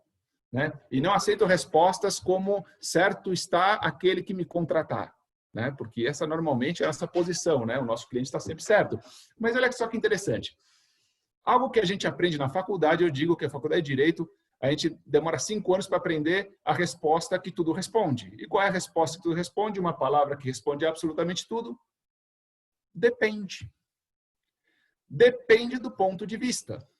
E aí eu tenho pessoas que estão enxergando a mesma coisa por pontos de vista diferentes e chegando a conclusões diferentes, correto? E eu quero fazer um exercício com vocês rapidinho, que é o exercício que eu desenvolvi para trabalhar percepções. É importante entender que o cliente ele não vai avaliar a realidade, ele vai avaliar a percepção dele. Então, uma coisa que a Disney diz, não basta o cliente estar seguro, ele precisa se sentir seguro. E essa vai ser a grande premissa da retomada da Disney. Porque se ela não te mostrar que você está seguro, por mais que você esteja, se você não tiver a plena consciência de que você está seguro, não importa quão seguro você estava. Vamos lá. Visão de dentro para fora e visão de fora para dentro. Eu vou fazer 3 perguntas aqui para vocês. A gente vai responder essas perguntas. E primeira pergunta. Qual é o nosso case aqui? Somos todos aqui donos de um restaurante italiano, tá bom? Cada um de vocês tem o seu próprio restaurante. Ninguém aqui é advogado, somos todos grandes mestres da culinária e temos um restaurante italiano. Primeira pergunta. Responde só na sua cabeça, porque é mais engraçado, não precisa escrever nada, falar nada. Primeira pergunta que eu vou fazer para vocês é: qual é o seu produto? Segunda pergunta que eu vou fazer para vocês é: qual é o colaborador da sua equipe que é o mais importante? E a terceira pergunta é: qual é o lugar do seu estabelecimento que tem que estar mais limpo? E aí acho que todo mundo respondeu. E agora eu vou começar a adivinhar mais de 90% das respostas. Questão número 1, seja honesto de levantar a mãozinha, porque tem alguém no vídeo, pelo menos me ajuda aqui. Questão número 1, qual é o seu produto? Levanta a mãozinha quem disse massa, comida ou qualquer coisa relacionada à comida. Qual é o seu produto? Muito bem, seu produto é comida. Qual é a pessoa mais importante? Levanta a mão quem disse, então, o chefe de cozinha. Levanta a mão. Ótimo. E qual é o lugar que tem que estar mais limpo? Levanta a mão quem disse a cozinha. Ótimo, muito obrigado pela estatística, vocês estão se vendo, é gostoso isso. Pessoal, eu digo uma coisa, o jeito que você pensa o seu produto é o jeito que você enxerga a sua empresa, o jeito que você enxerga a sua empresa é o jeito que você treina a sua equipe, o jeito que você treina a sua equipe é o jeito que o seu cliente te vê. Agora vamos sair do projeto dono e vamos para o projeto cliente. Porque olha só o seguinte, a gente é especialista em atendimento para ser atendido. A gente vai num restaurante e sabe quando foi mal atendido, a gente tem grandes sugestões para deixar, a gente critica qualquer atendimento, não, aqui errou, aqui acertou, isso poderia ser melhor, tem uma dica boa para dar para esse pessoal, a gente sabe tudo na hora de ser atendido, a gente esquece na hora de atender. Vamos ser cliente agora. E eu pergunto para vocês, quando vocês vão para um restaurante italiano, vocês vão em busca de comida? Vocês de repente acordam e falam assim, nossa, que necessidade de repor nutrientes no meu organismo. Vocês vão atrás de massa, o produto é massa? Que boa ideia, vou sair para me alimentar por 80, 90 reais um prato de massa? Essa é a grande ideia, a grande sacada do restaurante. E aí tem gente que me diz, não, Gabriel, é massa. Quando eu vou para um restaurante, o negócio é massa. Então eu imagino o seguinte, meu nome é Gabriel Villarreal, da Trattoria Villarreal, que é 3 estrelas da Michelin, e eu sou formado pela Cordon Bleu, e eu tenho o meu prato de massa que foi eleito pelo Guinness Book o melhor prato de massa do mundo. E, de repente, eu estou aqui com o meu prato de massa, eu vou chegar a você, na sua mesa, com o prato e vou fazer assim, ó. Toma, massa. Eu pergunto, você está satisfeito? Se fosse só massa, você estaria. Você está comendo a melhor massa do mundo, que tem um documento racional, inclusive, atestando isso. Mas por algum motivo você não está satisfeito, porque talvez não seja só massa. E aí você começa a lembrar que sair para um restaurante tem várias feições. É um encontro romântico? É uma reunião de amigos? Uma reunião de negócios? É um término de relação. Eu, por exemplo, eu decidi o meu divórcio do meu primeiro casamento, muitos anos atrás, numa outra vida que eu tinha, dentro de um restaurante italiano. A gente decidiu que a gente não ia mais continuar com o projeto dentro de um restaurante italiano. E vejam só o seguinte, nada que nos movimentou para lá era a necessidade de nutrientes. Só que quando você coloca a técnica em primeiro lugar, você começa a deixar de lado tudo aquilo que é importante para a experiência do cliente. Porque o que mais eu vejo acontecer no nosso mercado, meia-culpa para o meu escritório, e eu espero que seja meia-culpa de alguns colegas, entregamos excelentes petições, mas o nosso cliente não fica nem sabendo. Mas o cliente contratou petição, o produto não é petição. Porque olha só o seguinte, estamos fazendo o melhor trabalho do mundo para ele. E eu estava aqui fazendo a melhor petição do mundo para ele. E ele ligou. E eu, para ser leal a ele, eu não atendi, porque eu estava ocupado fazendo a melhor petição do mundo. Como está sendo a experiência do meu cliente? Que ligou e eu não atendi o telefone. É a mesma coisa. A gente joga petição no cliente. A gente joga parecer no cliente. A gente joga opinião no cliente. Mas a gente não faz a leitura do cliente para entender qual é o problema dele. Então, deixa eu projetar aqui. A solução das 3 perguntas, quando você começa a entender, talvez o produto não seja massa, talvez o produto seja experiência. Se você fala então que o produto é experiência, então, pergunta número 1, o produto é experiência.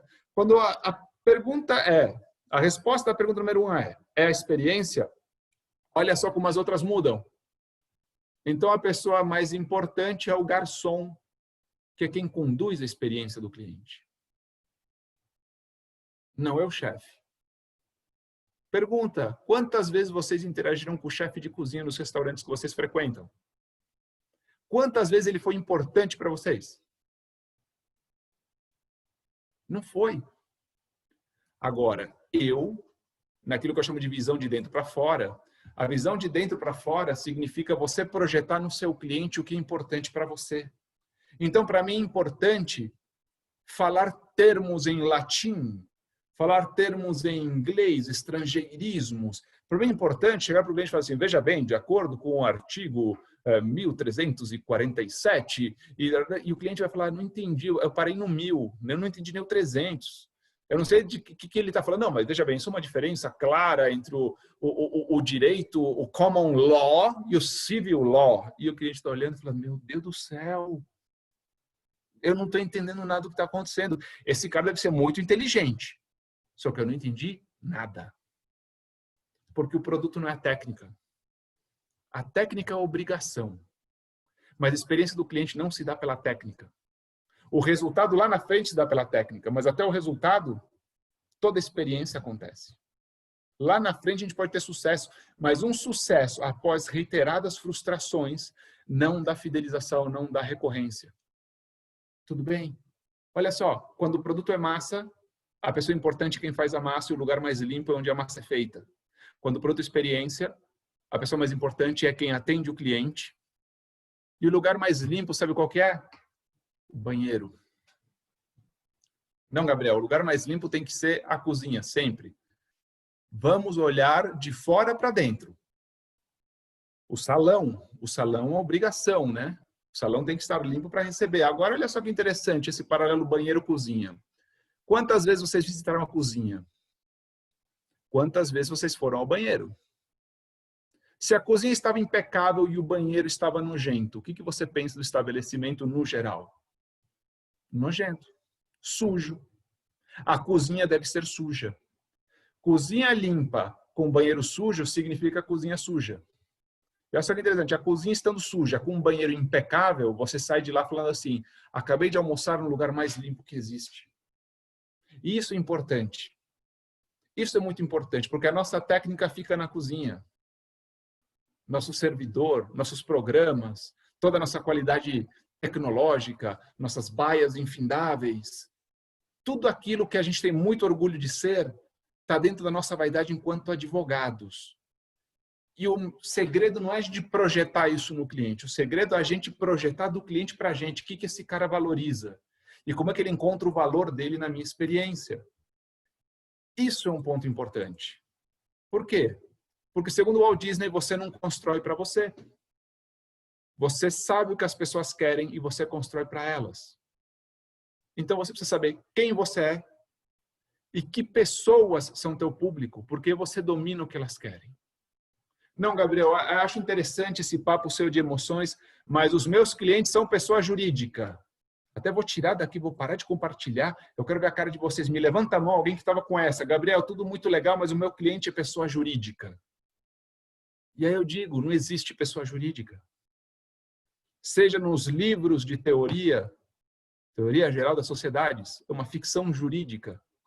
Seja na prática, pessoa jurídica não existe, pessoa jurídica não assina contrato. O teu contrato é assinado por um ser humano que está do outro lado, que ele tem valores e necessidades. Gabriel, não, mas é multinacional, é muito frio. Não. Você sabe qual é a principal função de um escritório de advocacia quando trabalha para um executivo de uma multinacional? É fazer a carreira dele ir para frente e não para trás. Quando esse cara diz, eu tenho uma assessoria jurídica que faz minha carreira ir para frente e não para trás, ele não troca. Porque ele tem aquilo que ele quer envolvido. Quando o seu número é um número que favorece ele, ele está atendido. E você tem que entender que isso faz parte da equação, porque o cliente é aquele diretor, é aquele gestor, é a pessoa que está com a caneta na mão. E essa pessoa tem emoções, tem interesses. Essa pessoa quer alguma coisa. E a gente precisa ler. Ler essas pessoas para quê? Para a gente se conectar emocionalmente com elas. E como que a gente vai fazer isso? A gente vai fazer através do que a Disney chama a bússola Disney. Isso é uma bússola em inglês, certo? West, North, East e South, certo? Que para a Disney é wants, needs, emotions e stereotypes. E o que ela diz é o seguinte: o cliente quer alguma coisa. E esse é o começo de tudo. É uma mensagem racional. Doutor, eu preciso contratar um escritório para gerir minha carteira. E a gente responde, isso é racional. E a gente responde racionalmente. Quantos processos? Por favor, um relatório. E a gente vai racionalmente. E como a gente mantém tudo racionalmente, somos muito felizes dentro da nossa racionalidade. E nessa racionalidade, quem ganha é um cara chamado preço. Quem cobrar mais barato, provavelmente leve. Você está no ramo de commodity jurídica. Commodity jurídica a gente já viu também grandes escritórios que faziam um processo por 50, até que apareceu um processo por 45, depois um processo por 40, por 30, por 25, por 20. E a gente sabe como são as grandes carteiras, né?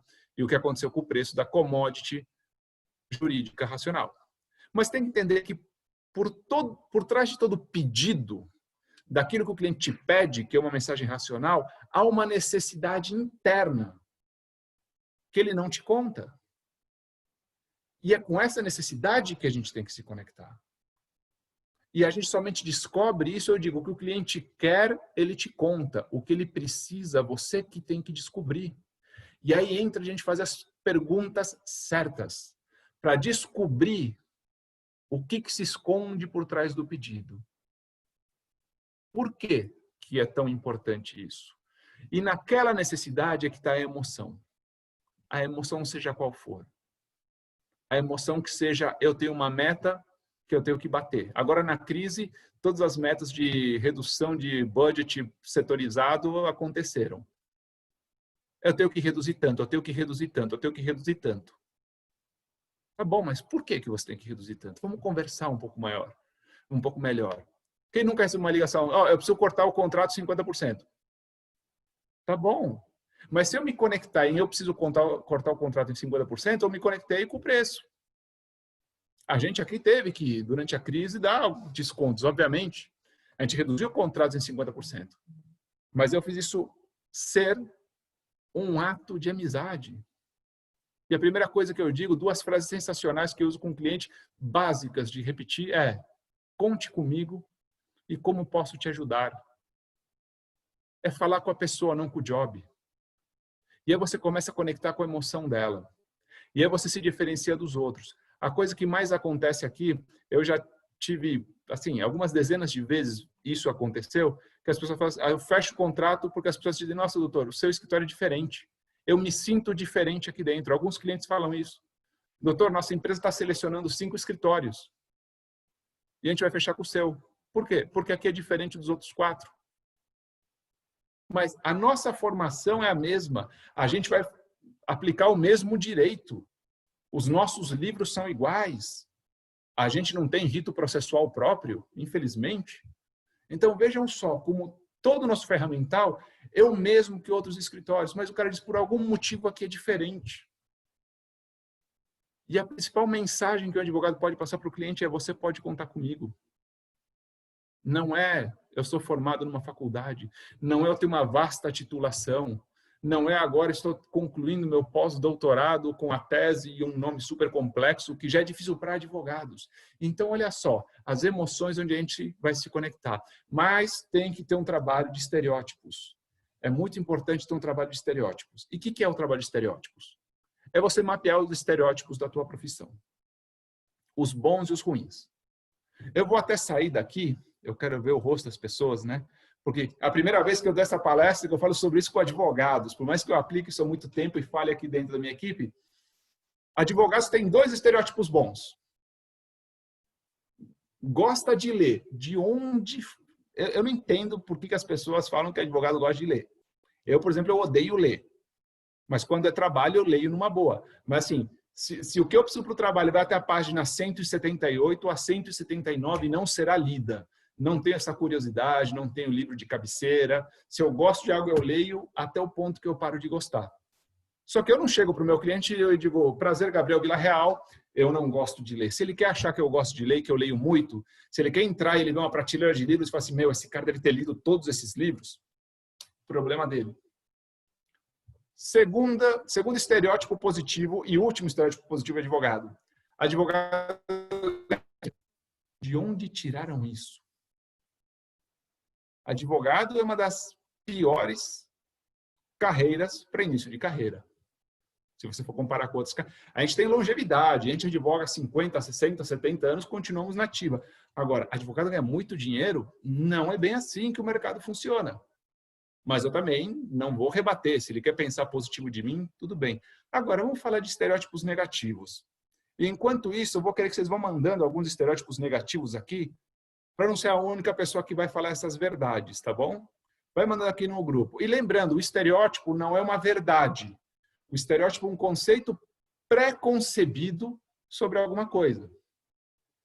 Então vamos lá, vamos começar. Vamos começar aqui a fazer o bingo de palavras sobre estereótipos de advogados. Cadê aqui as respostas? Vamos lá. Aê, dinheirista, muito bom. O que mais? Briguento. Não, mas gente, vamos lá. A gente consegue fazer melhor que isso. Vamos ser mais honestos. Vamos lá, estou vendo as risadas. Isso, frio. Vamos lá. Cadê mentiroso? Ah, é pilantra. Anne, obrigado, obrigado. Porta de cadeia, doutor Jair, né? É isso que, doutor Jair, porta de cadeia. Dói de ouvir, né?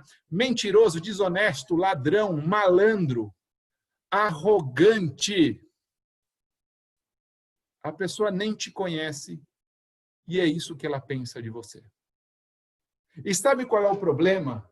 Como você está naquele sistema de repetição e como você aprendeu a admirar como um grande advogado, aquele advogado que fala difícil, que é nariz empinado, que chega a todos... De repente você entra o quê? Repetindo o modelo que fez surgir o estereótipo. Você repete exatamente aquilo. Você fala difícil num sinal de arrogância. Você acha que você sabe tudo, que você tem resposta para tudo. Você, de repente, acha que a tua formação vale mais que outras formações.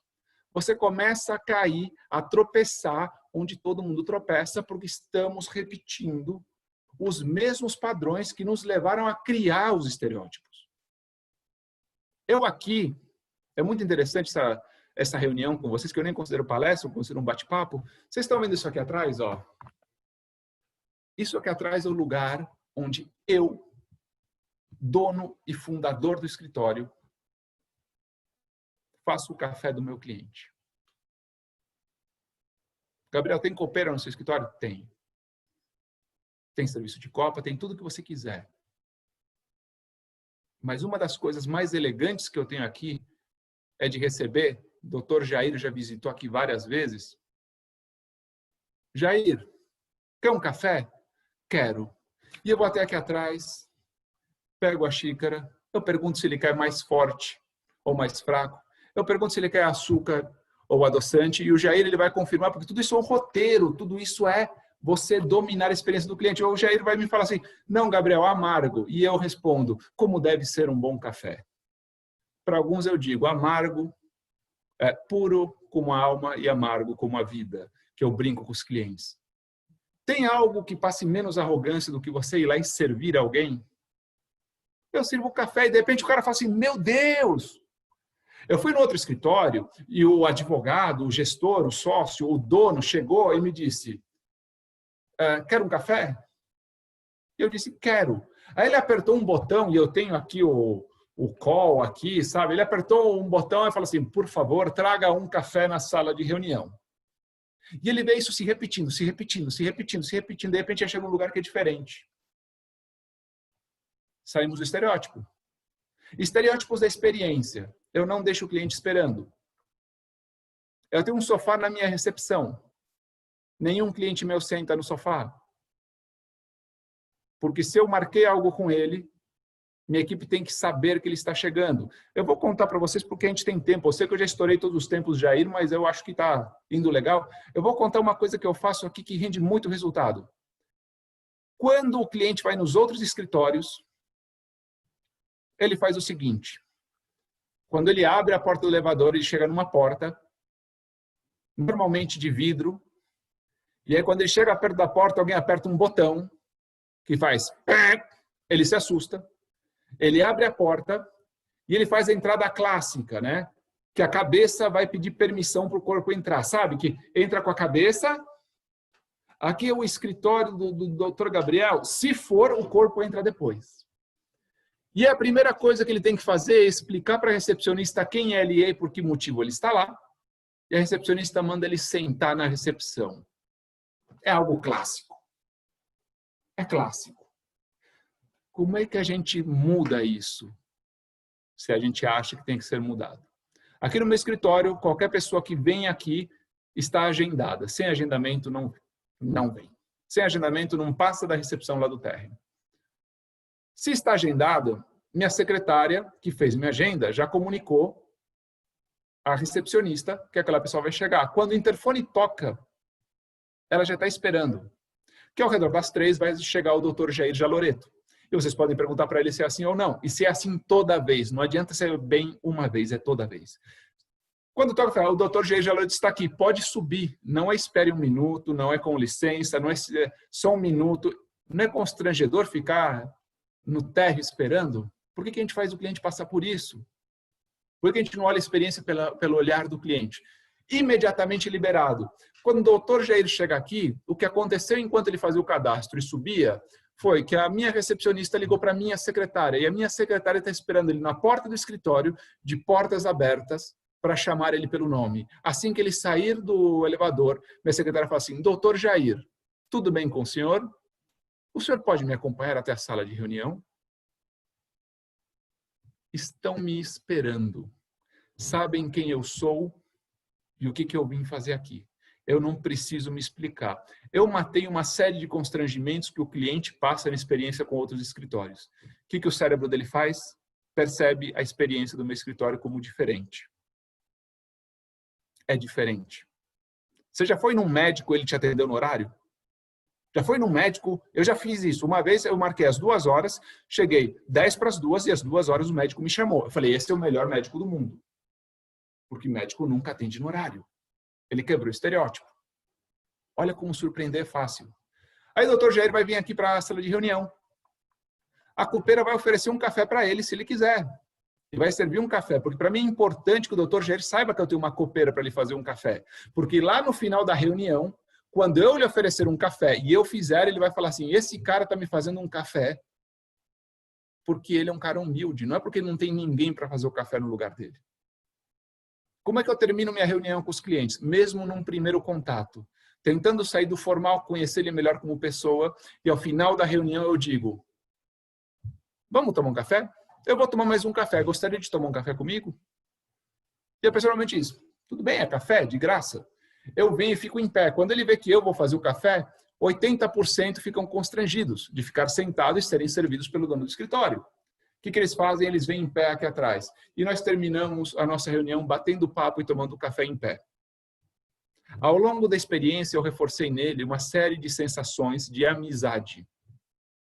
Sabe aonde? Quando alguém te espera na porta e sabe o seu nome para te receber, esse é um amigo. Eu coloquei no padrão do que acontece quando você visita um amigo. É muito interessante pensar isso. Ele se sente recebido aqui como se ele estivesse indo visitar um amigo. Eu o trato como um amigo. E nós terminamos nossa reunião tomando café em pé, que é algo que nós fazemos com amigos. Café sentado na mesa é algo que a gente faz com o advogado. Café em pé, conversando de assuntos aleatórios e não polêmicos, é o que a gente faz com amigo. Dá para entender que isso muda a percepção? A gente conecta mais com a pessoa? Gabriel, e a técnica? A técnica continua a mesma. A técnica continua a mesma, porque a técnica é commodity.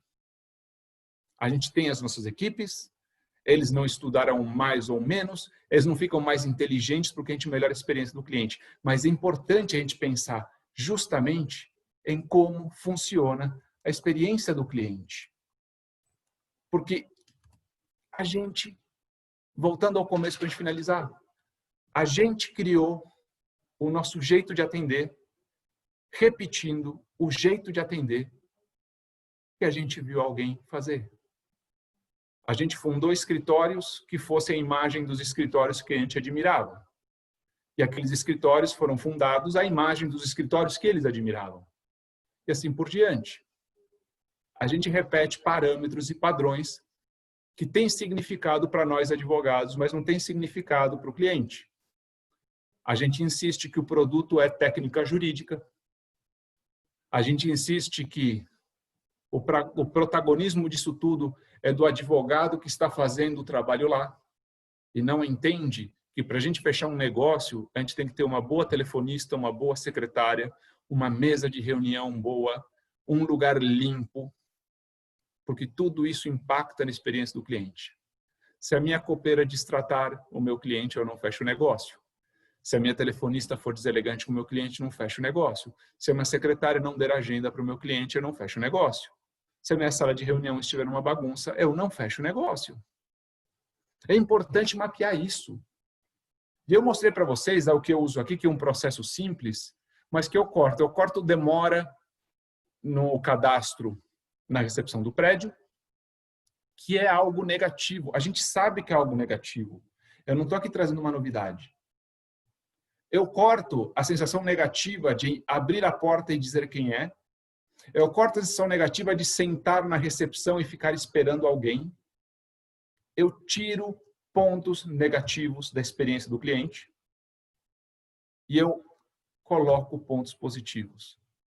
Para o cliente, quando ele faz comparação da experiência que ele tem em outros estabelecimentos, ele percebe a diferença. O cérebro dele percebe a diferença. Ele não sabe por quê, mas ele se sente mais à vontade aqui. Um caso me chamou muito a atenção. Eu participei de um processo de compra, era de uma rede de restaurantes. E os investidores, os compradores, me procuraram para fazer todo o trabalho jurídico da operação. Nós já tínhamos, eles já estavam avançados. Nós fizemos a primeira reunião. Na primeira reunião, eu tenho que gerar reputação e autoridade, e começar a relativizar a questão puramente racional. Então, fiz perguntas, perguntei do restaurante, da experiência do restaurante, isso, aquilo. Curiosamente, eram restaurantes italianos. É dali que vem meu exercício das 3 perguntas, né? Porque vamos chegar lá. Bom, fizemos a primeira reunião, né? Depois me retornaram positivo com relação à proposta. Nós éramos um entre 6 escritórios concorrentes, não o maior, não o mais antigo, não o mais rico, não o mais bem-sucedido, não o mais famoso do mundo jurídico. Mas sabe o que acontece? Aquele cara não está no mundo jurídico para saber quem é mais famoso. Ele não sabe. Quando a gente fala, nossa, os Big Four do mundo jurídico, nós sabemos quais são os 4 nomes. Se a gente botar numa lista 8 nomes, colocar os Big Four e inventar outros 4, se a gente for bom e criativo, provavelmente ele escolhe os outros 4, não os Big Four, porque ele vai falar, não pode ser que esses nomes aqui são os maiores. Ele nunca ouviu falar. Fechamos o negócio, mandei a proposta, ele fechou. Fizemos a segunda reunião, então, para início dos trabalhos, conversamos, aí entramos já em envio de documentos, tudo. E aí ele me pediu uma terceira reunião. Na terceira reunião, todas as vezes aconteceu o mesmo protocolo. Secretária, recepção, sala de reunião, isso, aquilo. Eu, na sala de reunião, inclusive, abrindo o jogo com os colegas aqui, eu dou 5 minutos entre que minha secretária põe o cliente na sala de reunião e que eu vou para a sala de reunião. Porque são 5 minutos onde ele precisa se aclimatar com a experiência. Onde ele precisa também, ele vai querer olhar para o lado, ele vai sentir, nossa, estou numa sala bacana. Onde ele vai responder aquele WhatsApp que está pendente porque ele estava dirigindo. Onde ele vai passar a raiva do trânsito que ele pegou. 5 minutinhos enquanto ele toma um café. Ele toma um café, 5 minutos, ele dá uma sentada e eu entro. Bom, na terceira reunião, quando eu entrei, esse cara levantou e falou, doutor Gabriel, meu amigo, veio, me deu um abraço, como é que você está? Como é que está a família? Tá, terceira reunião. E fizemos uma reunião bacana. E aí, ele começou a falar e eu falei para ele, você já ouviu falar de metodologia Disney? A gente já estava falando de qualquer coisa, metodologia Disney, né? Eu estava falando para ele que se aplica muito em restaurantes, né? Por isso que o negócio é um restaurante italiano. Eu desenvolvi uma metodologia para ele e essas 3 perguntas eu fiz no restaurante dele com a equipe dele. Ao final, estávamos aqui tomando café e na hora que ele se despede, ele falou, bom, eu gostei desse negócio de metodologia Disney, mas isso daí dá certo? Não sei, doutor, não sei se dá certo. Eu falei, se você tiver mais 5 minutos, eu te mostro que dá certo. Ele, doutor, o senhor sempre, não, sentou aqui. Eu falei, você lembra o que você falou quando você me viu hoje? Ele, lógico. Eu falei, doutor Gabriel, como é que tá, meu amigo? Eu falei, pois é. Você sabia que aquela era a terceira vez que você me via na vida? Ele falou, não, doutor, como assim? Doutor, pô, que terceira vez? A gente já se conhece já há quanto tempo? A terceira vez que você me via na vida. E aí eu expliquei como foi que os métodos que a gente utiliza aqui geram nele essa sensação de vínculo, de amizade. Porque a gente recebe a pessoa. Eu não recebo o diretor, eu não recebo o gerente, o gestor, o presidente, o CEO, o CFO. Eu recebo a pessoa. Porque a gente muda o padrão de experiência de outros escritórios e ele percebe a experiência como diferente. Porque eu converso com ele de coisas que outros advogados não conversam. Porque ele compartilha comigo coisas da vida dele que ele não compartilha com outros advogados. E quando ele falei, vem aqui, as datas foram essa, ele falou, doutor, como é que o senhor fez isso? E ele parou assim, falei, eu vou te explicar. E ele falou, eu quero fazer isso nos meus restaurantes, vamos fazer um treinamento. Aqui eu tenho uma pergunta da Ana Cecília. Ele não achou estranho ter sido parte de um roteiro? Vamos lá. Quando eu expliquei para ele, obviamente é um momento delicado, só que eu estava muito interessado em treinar as equipes dele. Só por isso que eu abri. Só que todos nós somos parte de um roteiro. Absolutamente todos. Quando você vai para a Disney e você volta me compartilhando experiências incríveis que só você viveu lá, você viveu experiências que fazem parte de um roteiro. O problema é que a gente não cria roteiro. E por isso que a experiência dos nossos clientes é tão diversificada. E aí o que gosta da doutora Ana Cecília fideliza no escritório. Só que um dia a doutora Ana Cecília não estava e essa pessoa foi atendida pelo doutor Gabriel e a partir desse dia ele saiu do escritório. Porque a gente não padroniza. Porque falar com o Gabriel é diferente de falar com a Ana Cecília. Então o cliente que não gosta de Gabriel e gosta de Ana Cecília, quando a Ana Cecília não está aqui, ele não quer mais. A gente não tem um atendimento homogêneo, porque a gente não pensa nisso. Agora, o foco do roteiro não é o roteiro frio. Não é dar protagonismo aos processos. É dar protagonismo às pessoas.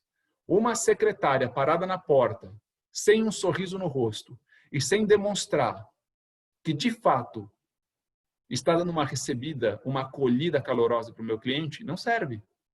Uma pessoa na porta que diga, olá, doutor Jair, boa tarde. Vira jargão de lanchonete. Obrigado, volte sempre. Obrigado, volte sempre. Obrigado, volte sempre. Isso ficou tão famoso que já houve época que se falava isso em hospital. Imagina você do hospital e alguém te falar, obrigado, volte sempre. Pessoal, a reflexão de hoje que eu queria é, Primeiro, obrigado pelo tempo de vocês. Eu sei que eu fui muito longe, mas quando eu gosto do papo, eu sou palestrante. Palestrante fala 40 horas. Palestrante e advogado, então, é a raça mais faladora que tem.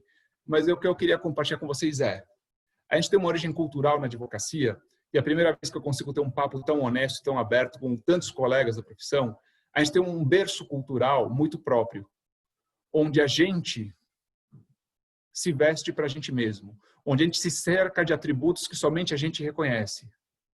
E a gente, nisso tudo, esquece da pessoa mais importante que tem na nossa vida, que é o cliente. A gente não pensa naquilo que o cliente vai gostar, a gente não pensa nas preferências dele. Então, o que sobra para o cliente? Ser refém de processos. Funciona, doutor, eu não faço nada disso, tenho um escritório 1000 vezes maior que o seu. Concordo. Funciona porque o mercado é esse. O táxi também funcionava, porque o mercado era esse. Porque o único jeito que você tinha de se locomover em veículo que não fosse ônibus era ir para o táxi. Não importa qual péssima fosse a experiência. De repente, a experiência melhorou e o táxi sofreu. Eu acho que a humanização é o caminho, principalmente quando a gente fala de substituição por tecnologia. A sua técnica tem grandes chances de ser substituída por tecnologia. A grande ameaça para a advocacia que a gente tem é a ferramenta tecnológica e a inteligência artificial cobrindo a execução de tarefas. Se a gente sair desse binômio nosso de técnica-tarefa e entender que o maior ativo que um cliente procura num advogado é um binômio confiança-segurança, a gente vai acolher mais pessoas e menos tarefas. Executem as tarefas, sejam brilhantes nelas.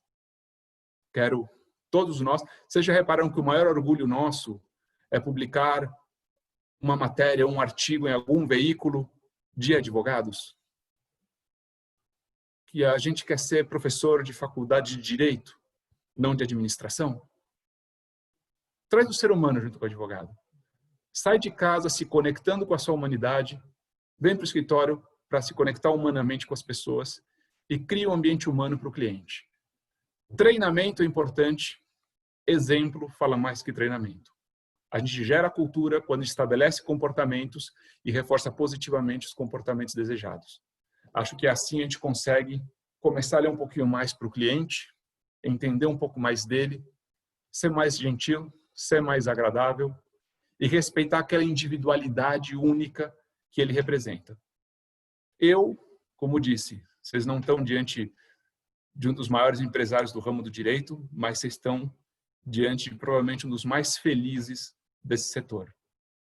Todo mundo no meu escritório tem orgulho danado de trabalhar aqui. A gente tem um turnover de 3 a 4 anos. Alguém que sai aqui com menos de 3 anos, para a gente é uma exceção muito grande. As pessoas estão felizes de trabalhar aqui, o cliente está feliz de encontrar com essas pessoas. A gente compartilha essa felicidade, esse ambiente, onde a gente se conecta o tempo todo. Treinamento importante, exemplo é essencial e, principalmente, que tudo seja constante.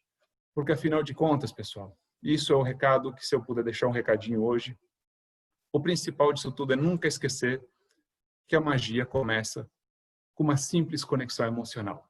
Não abra mão da sua humanidade. Traga seu ser humano para o trabalho, conecte-se com outro ser humano. Quando um ser humano se conecta com outro ser humano, surge algo fantástico, que é a magia que todos nós queremos.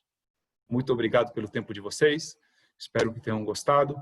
Eu me excedi pra caramba, mas quando o papo está gostoso, a gente não para. Obrigado, pessoal. Obrigada. Gabriel, muito obrigado pela sua participação brilhante, fantástica. Eu acho que não teve uma pessoa que não gostou da sua palestra, da sua aula. E eu queria abrir aqui para perguntas, se alguém tiver alguma coisa para colocar para o Gabriel, uma pergunta que alguém queira fazer. Eu tenho um probleminha, Jair. Em 5 minutos eu começo um outro evento. Tá bom, então me desculpa. Então abre para uma pergunta. Uma pergunta essencial de alguém que queira, porque a gente também gera escassez e urgência. Aí todo mundo vai pensar se tem uma pergunta. Uma pergunta para a gente responder. Então, vamos fazer o Em seguinte. 5 minutos eu entro no Instagram. Não tem problema. Então, sem perguntas, depois as pessoas têm meu contato, mandam para mim. Uma pergunta. Eu mando o contato para vocês.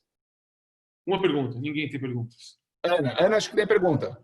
Pelo menos ela desbloqueou o microfone. Vamos lá, Ana. Não, eu ia sugerir que a Lúcia talvez pudesse perguntar, que é a nossa diretora. Boa, Lúcia. Em nome da diretoria da LexNet, eu acho fundamental essa sua fala, porque é uma coisa que eu acho que faz toda a diferença na vida de cada um, é ter personalidade, é tratar com cada um como cada um é ouvir, é sentir, é olhar, em qualquer área das relações humanas, e principalmente nas profissionais. Pose, inteligência, narizinho em pé, só afasta e não cria trocas. Então, a minha pergunta é o seguinte, parabéns, concordo com você, e se puder te divulgar para você falar isso para muitas pessoas, e o mundo vai ser melhor assim, para melhorar o mundo, acho ótimo, e para melhorar as relações profissionais. E eu queria saber o seguinte, você alguma vez encontrou resistência nessa forma de abordar? É medo que faz as pessoas serem de outro jeito? Ou geralmente quando as pessoas entendem, elas acolhem isso? Vamos lá. Tem algo que é muito importante. Primeiro, obrigado pela pergunta. Tem duas coisas que eu vou falar para vocês, né? A primeira é você gerar uma cultura organizacional, que você defenda certos padrões e sua equipe saiba que está tudo bem. A sua equipe quer trabalhar de uma forma segura. E se ela vê que o comportamento seguro é ser silencioso e ser omisso, é ser invisível, a sua equipe vai se tornar invisível. Há algo que domina todos nós na advocacia, que eu já vi grandes pessoas extremamente inteligentes sucumbirem por causa disso. A gente tende a se tornar aquilo que a gente admira. Então, a gente tem que tomar cuidado com o que a gente admira. Quanto mais a gente admira a pessoa que fala difícil, que fala complicado, mais você vai se tornar isso. Esse, inclusive, é a essência da vida acadêmica. Eu tive uma vida acadêmica bem longa, inclusive, e eu saí de lá porque eu falei o quê? As pessoas aqui admiram coisas que eu não admiro. Eu sou um empresário muito pé no chão, né? Então, o mundo acadêmico acabou não se tornando bom para mim, porque chegou uma hora que eu disse, eu não compartilho a mesma cultura. Quando a gente fala de conexão, nunca dê um tratamento diferente para a sua equipe do que para o seu cliente. Tudo de melhor que você quer para o seu cliente, dê para a sua equipe, porque é a sua equipe que vai transmitir isso para o seu cliente. Na Disney se eu quero um cliente feliz, preciso de uma equipe feliz. Isso parte, por melhorar processos de seleção. A gente faz processo de seleção medindo competências técnicas e a gente não mede competências comportamentais. Então, todo lugar tem, e aqui eu tenho certeza que pelo menos uma risada eu vou ver, e olha que tem pouca gente com o vídeo aberto, todo lugar tem aquele advogado extremamente bom de técnica que é um profissional tóxico dentro da estrutura. E todo mundo mantém o profissional tóxico. Você não gera uma cultura, você diz o seguinte, olha, ser tóxico é algo bom. Por isso que aí começa a dinâmica tóxica dentro da empresa, porque de repente eu olho e digo, qual é o advogado mais aplaudido da nossa estrutura? O advogado tóxico. Então, técnica supera comportamento. Se eu tiver a técnica que ele tem, eu posso fazer o que eu quiser, eu posso ser desumano, preconceituoso, arrogante com todo mundo, que eu vou ter o mesmo reconhecimento dele. É lembrar que justamente a gente tem que entrar na parte comportamental. Estabelecer uma cultura, saber quem você é, número 1. Essa cultura é representada por comportamentos, não é pensamento. Eu estou cansado de ver, outro dia, numa outra apresentação, me fala assim, Gabriel, dá 3 conselhos. Meu primeiro conselho foi, para de pendurar mentira na sua parede. Porque eu estou cansado de empresa, que você vê a placa, valores, missão, propósito, e é tudo mentira. Você interage 10 minutos com a empresa, com os colaboradores dela, e você percebe que aquilo é tudo mentira. Pare de pendurar mentira, porque aquilo é risível. A sua equipe passa por lá e dá risada. Então seja alguém que dá sustentação à cultura, alguém que tem o comportamento adequado dentro da cultura, que as pessoas vejam o teu exemplo. Segundo, selecione melhor, selecione por aspectos comportamentais. quem essa pessoa é, de onde ela veio, o que ela pensa. Não só onde ela se formou, porque técnica a gente ensina, caráter não, personalidade não. Você não ensina alguém a sorrir. Essa é uma frase clássica de recrutamento da Disney. E se a gente vai colocar que o maior ativo é confiança e interação humana, selecione o ser humano. A técnica se ensina. Você pode ensinar a técnica. É mais fácil treinar a técnica do que tentar mudar a essência. Se você, então, filtrar as pessoas certas na entrada, dê o devido treinamento e reforçar o treinamento com um exemplo que vem de cima, essa equipe vai seguir esse padrão. Porque elas vão admirar quem está em cima e a tendência delas é quererem se tornar aquilo que elas admiram. Quando elas entenderem que para se tornar aquilo que elas admiram, tem que tratar o cliente do jeito que você trata, elas vão compartilhar a cultura e vão compartilhar o comportamento. Essa é a maior lógica. O problema é que nós lotamos as nossas baias de pessoas com diplomas e relevamos a humanidade delas. A humanização começa por a gente humanizar nossa equipe na porta de entrada e no dia a dia. Dali para frente a gente gera a cultura e dali que vem o resultado. Não é trancar numa sala de aula, é ter as pessoas certas recebendo o treinamento certo. Tá bom, pessoal? Estão me chamando aqui, eu vou ter que entrar, vou pedir desculpas para vocês. Gabriel, porque já estão ao muito vivo obrigado, aqui. Gabriel. Muito obrigado pela presença. Você foi genial, importante aí colocar para todo mundo que é fundamental encantar o cliente. Sempre tem um jeito inteligente para isso. Em nome da LexNet, eu te agradeço a sua colaboração, sua verdadeira aula de encantamento ao cliente. Agradeço bastante. Agradeço também a presença de todo mundo que ficou até agora. Grande abraço para você. Muito obrigado, amigo, parceiro. E abraço a todos vocês também. Obrigado. Obrigado, pessoal. Quem precisar, meu Instagram estava errado lá, porque o Instagram é antigo, é só me procurar gabriel.vilarreal, _ no final. Eu sou muito receptivo e muito aberto. Quem quiser mandar pergunta, quem quiser bater papo, eu recebo todo mundo por lá, a gente conversa, a gente troca experiências, como eu disse. Conhecimento para ser compartilhado, o que eu puder compartilhar só me faz feliz. Tá bom? Parabéns. Obrigado, Gabriel. Obrigado, pessoal. Tchau, tchau. Vou pedir licença que agora eu vou para o Instagram. Obrigado. Tchau, tchau. Tchau.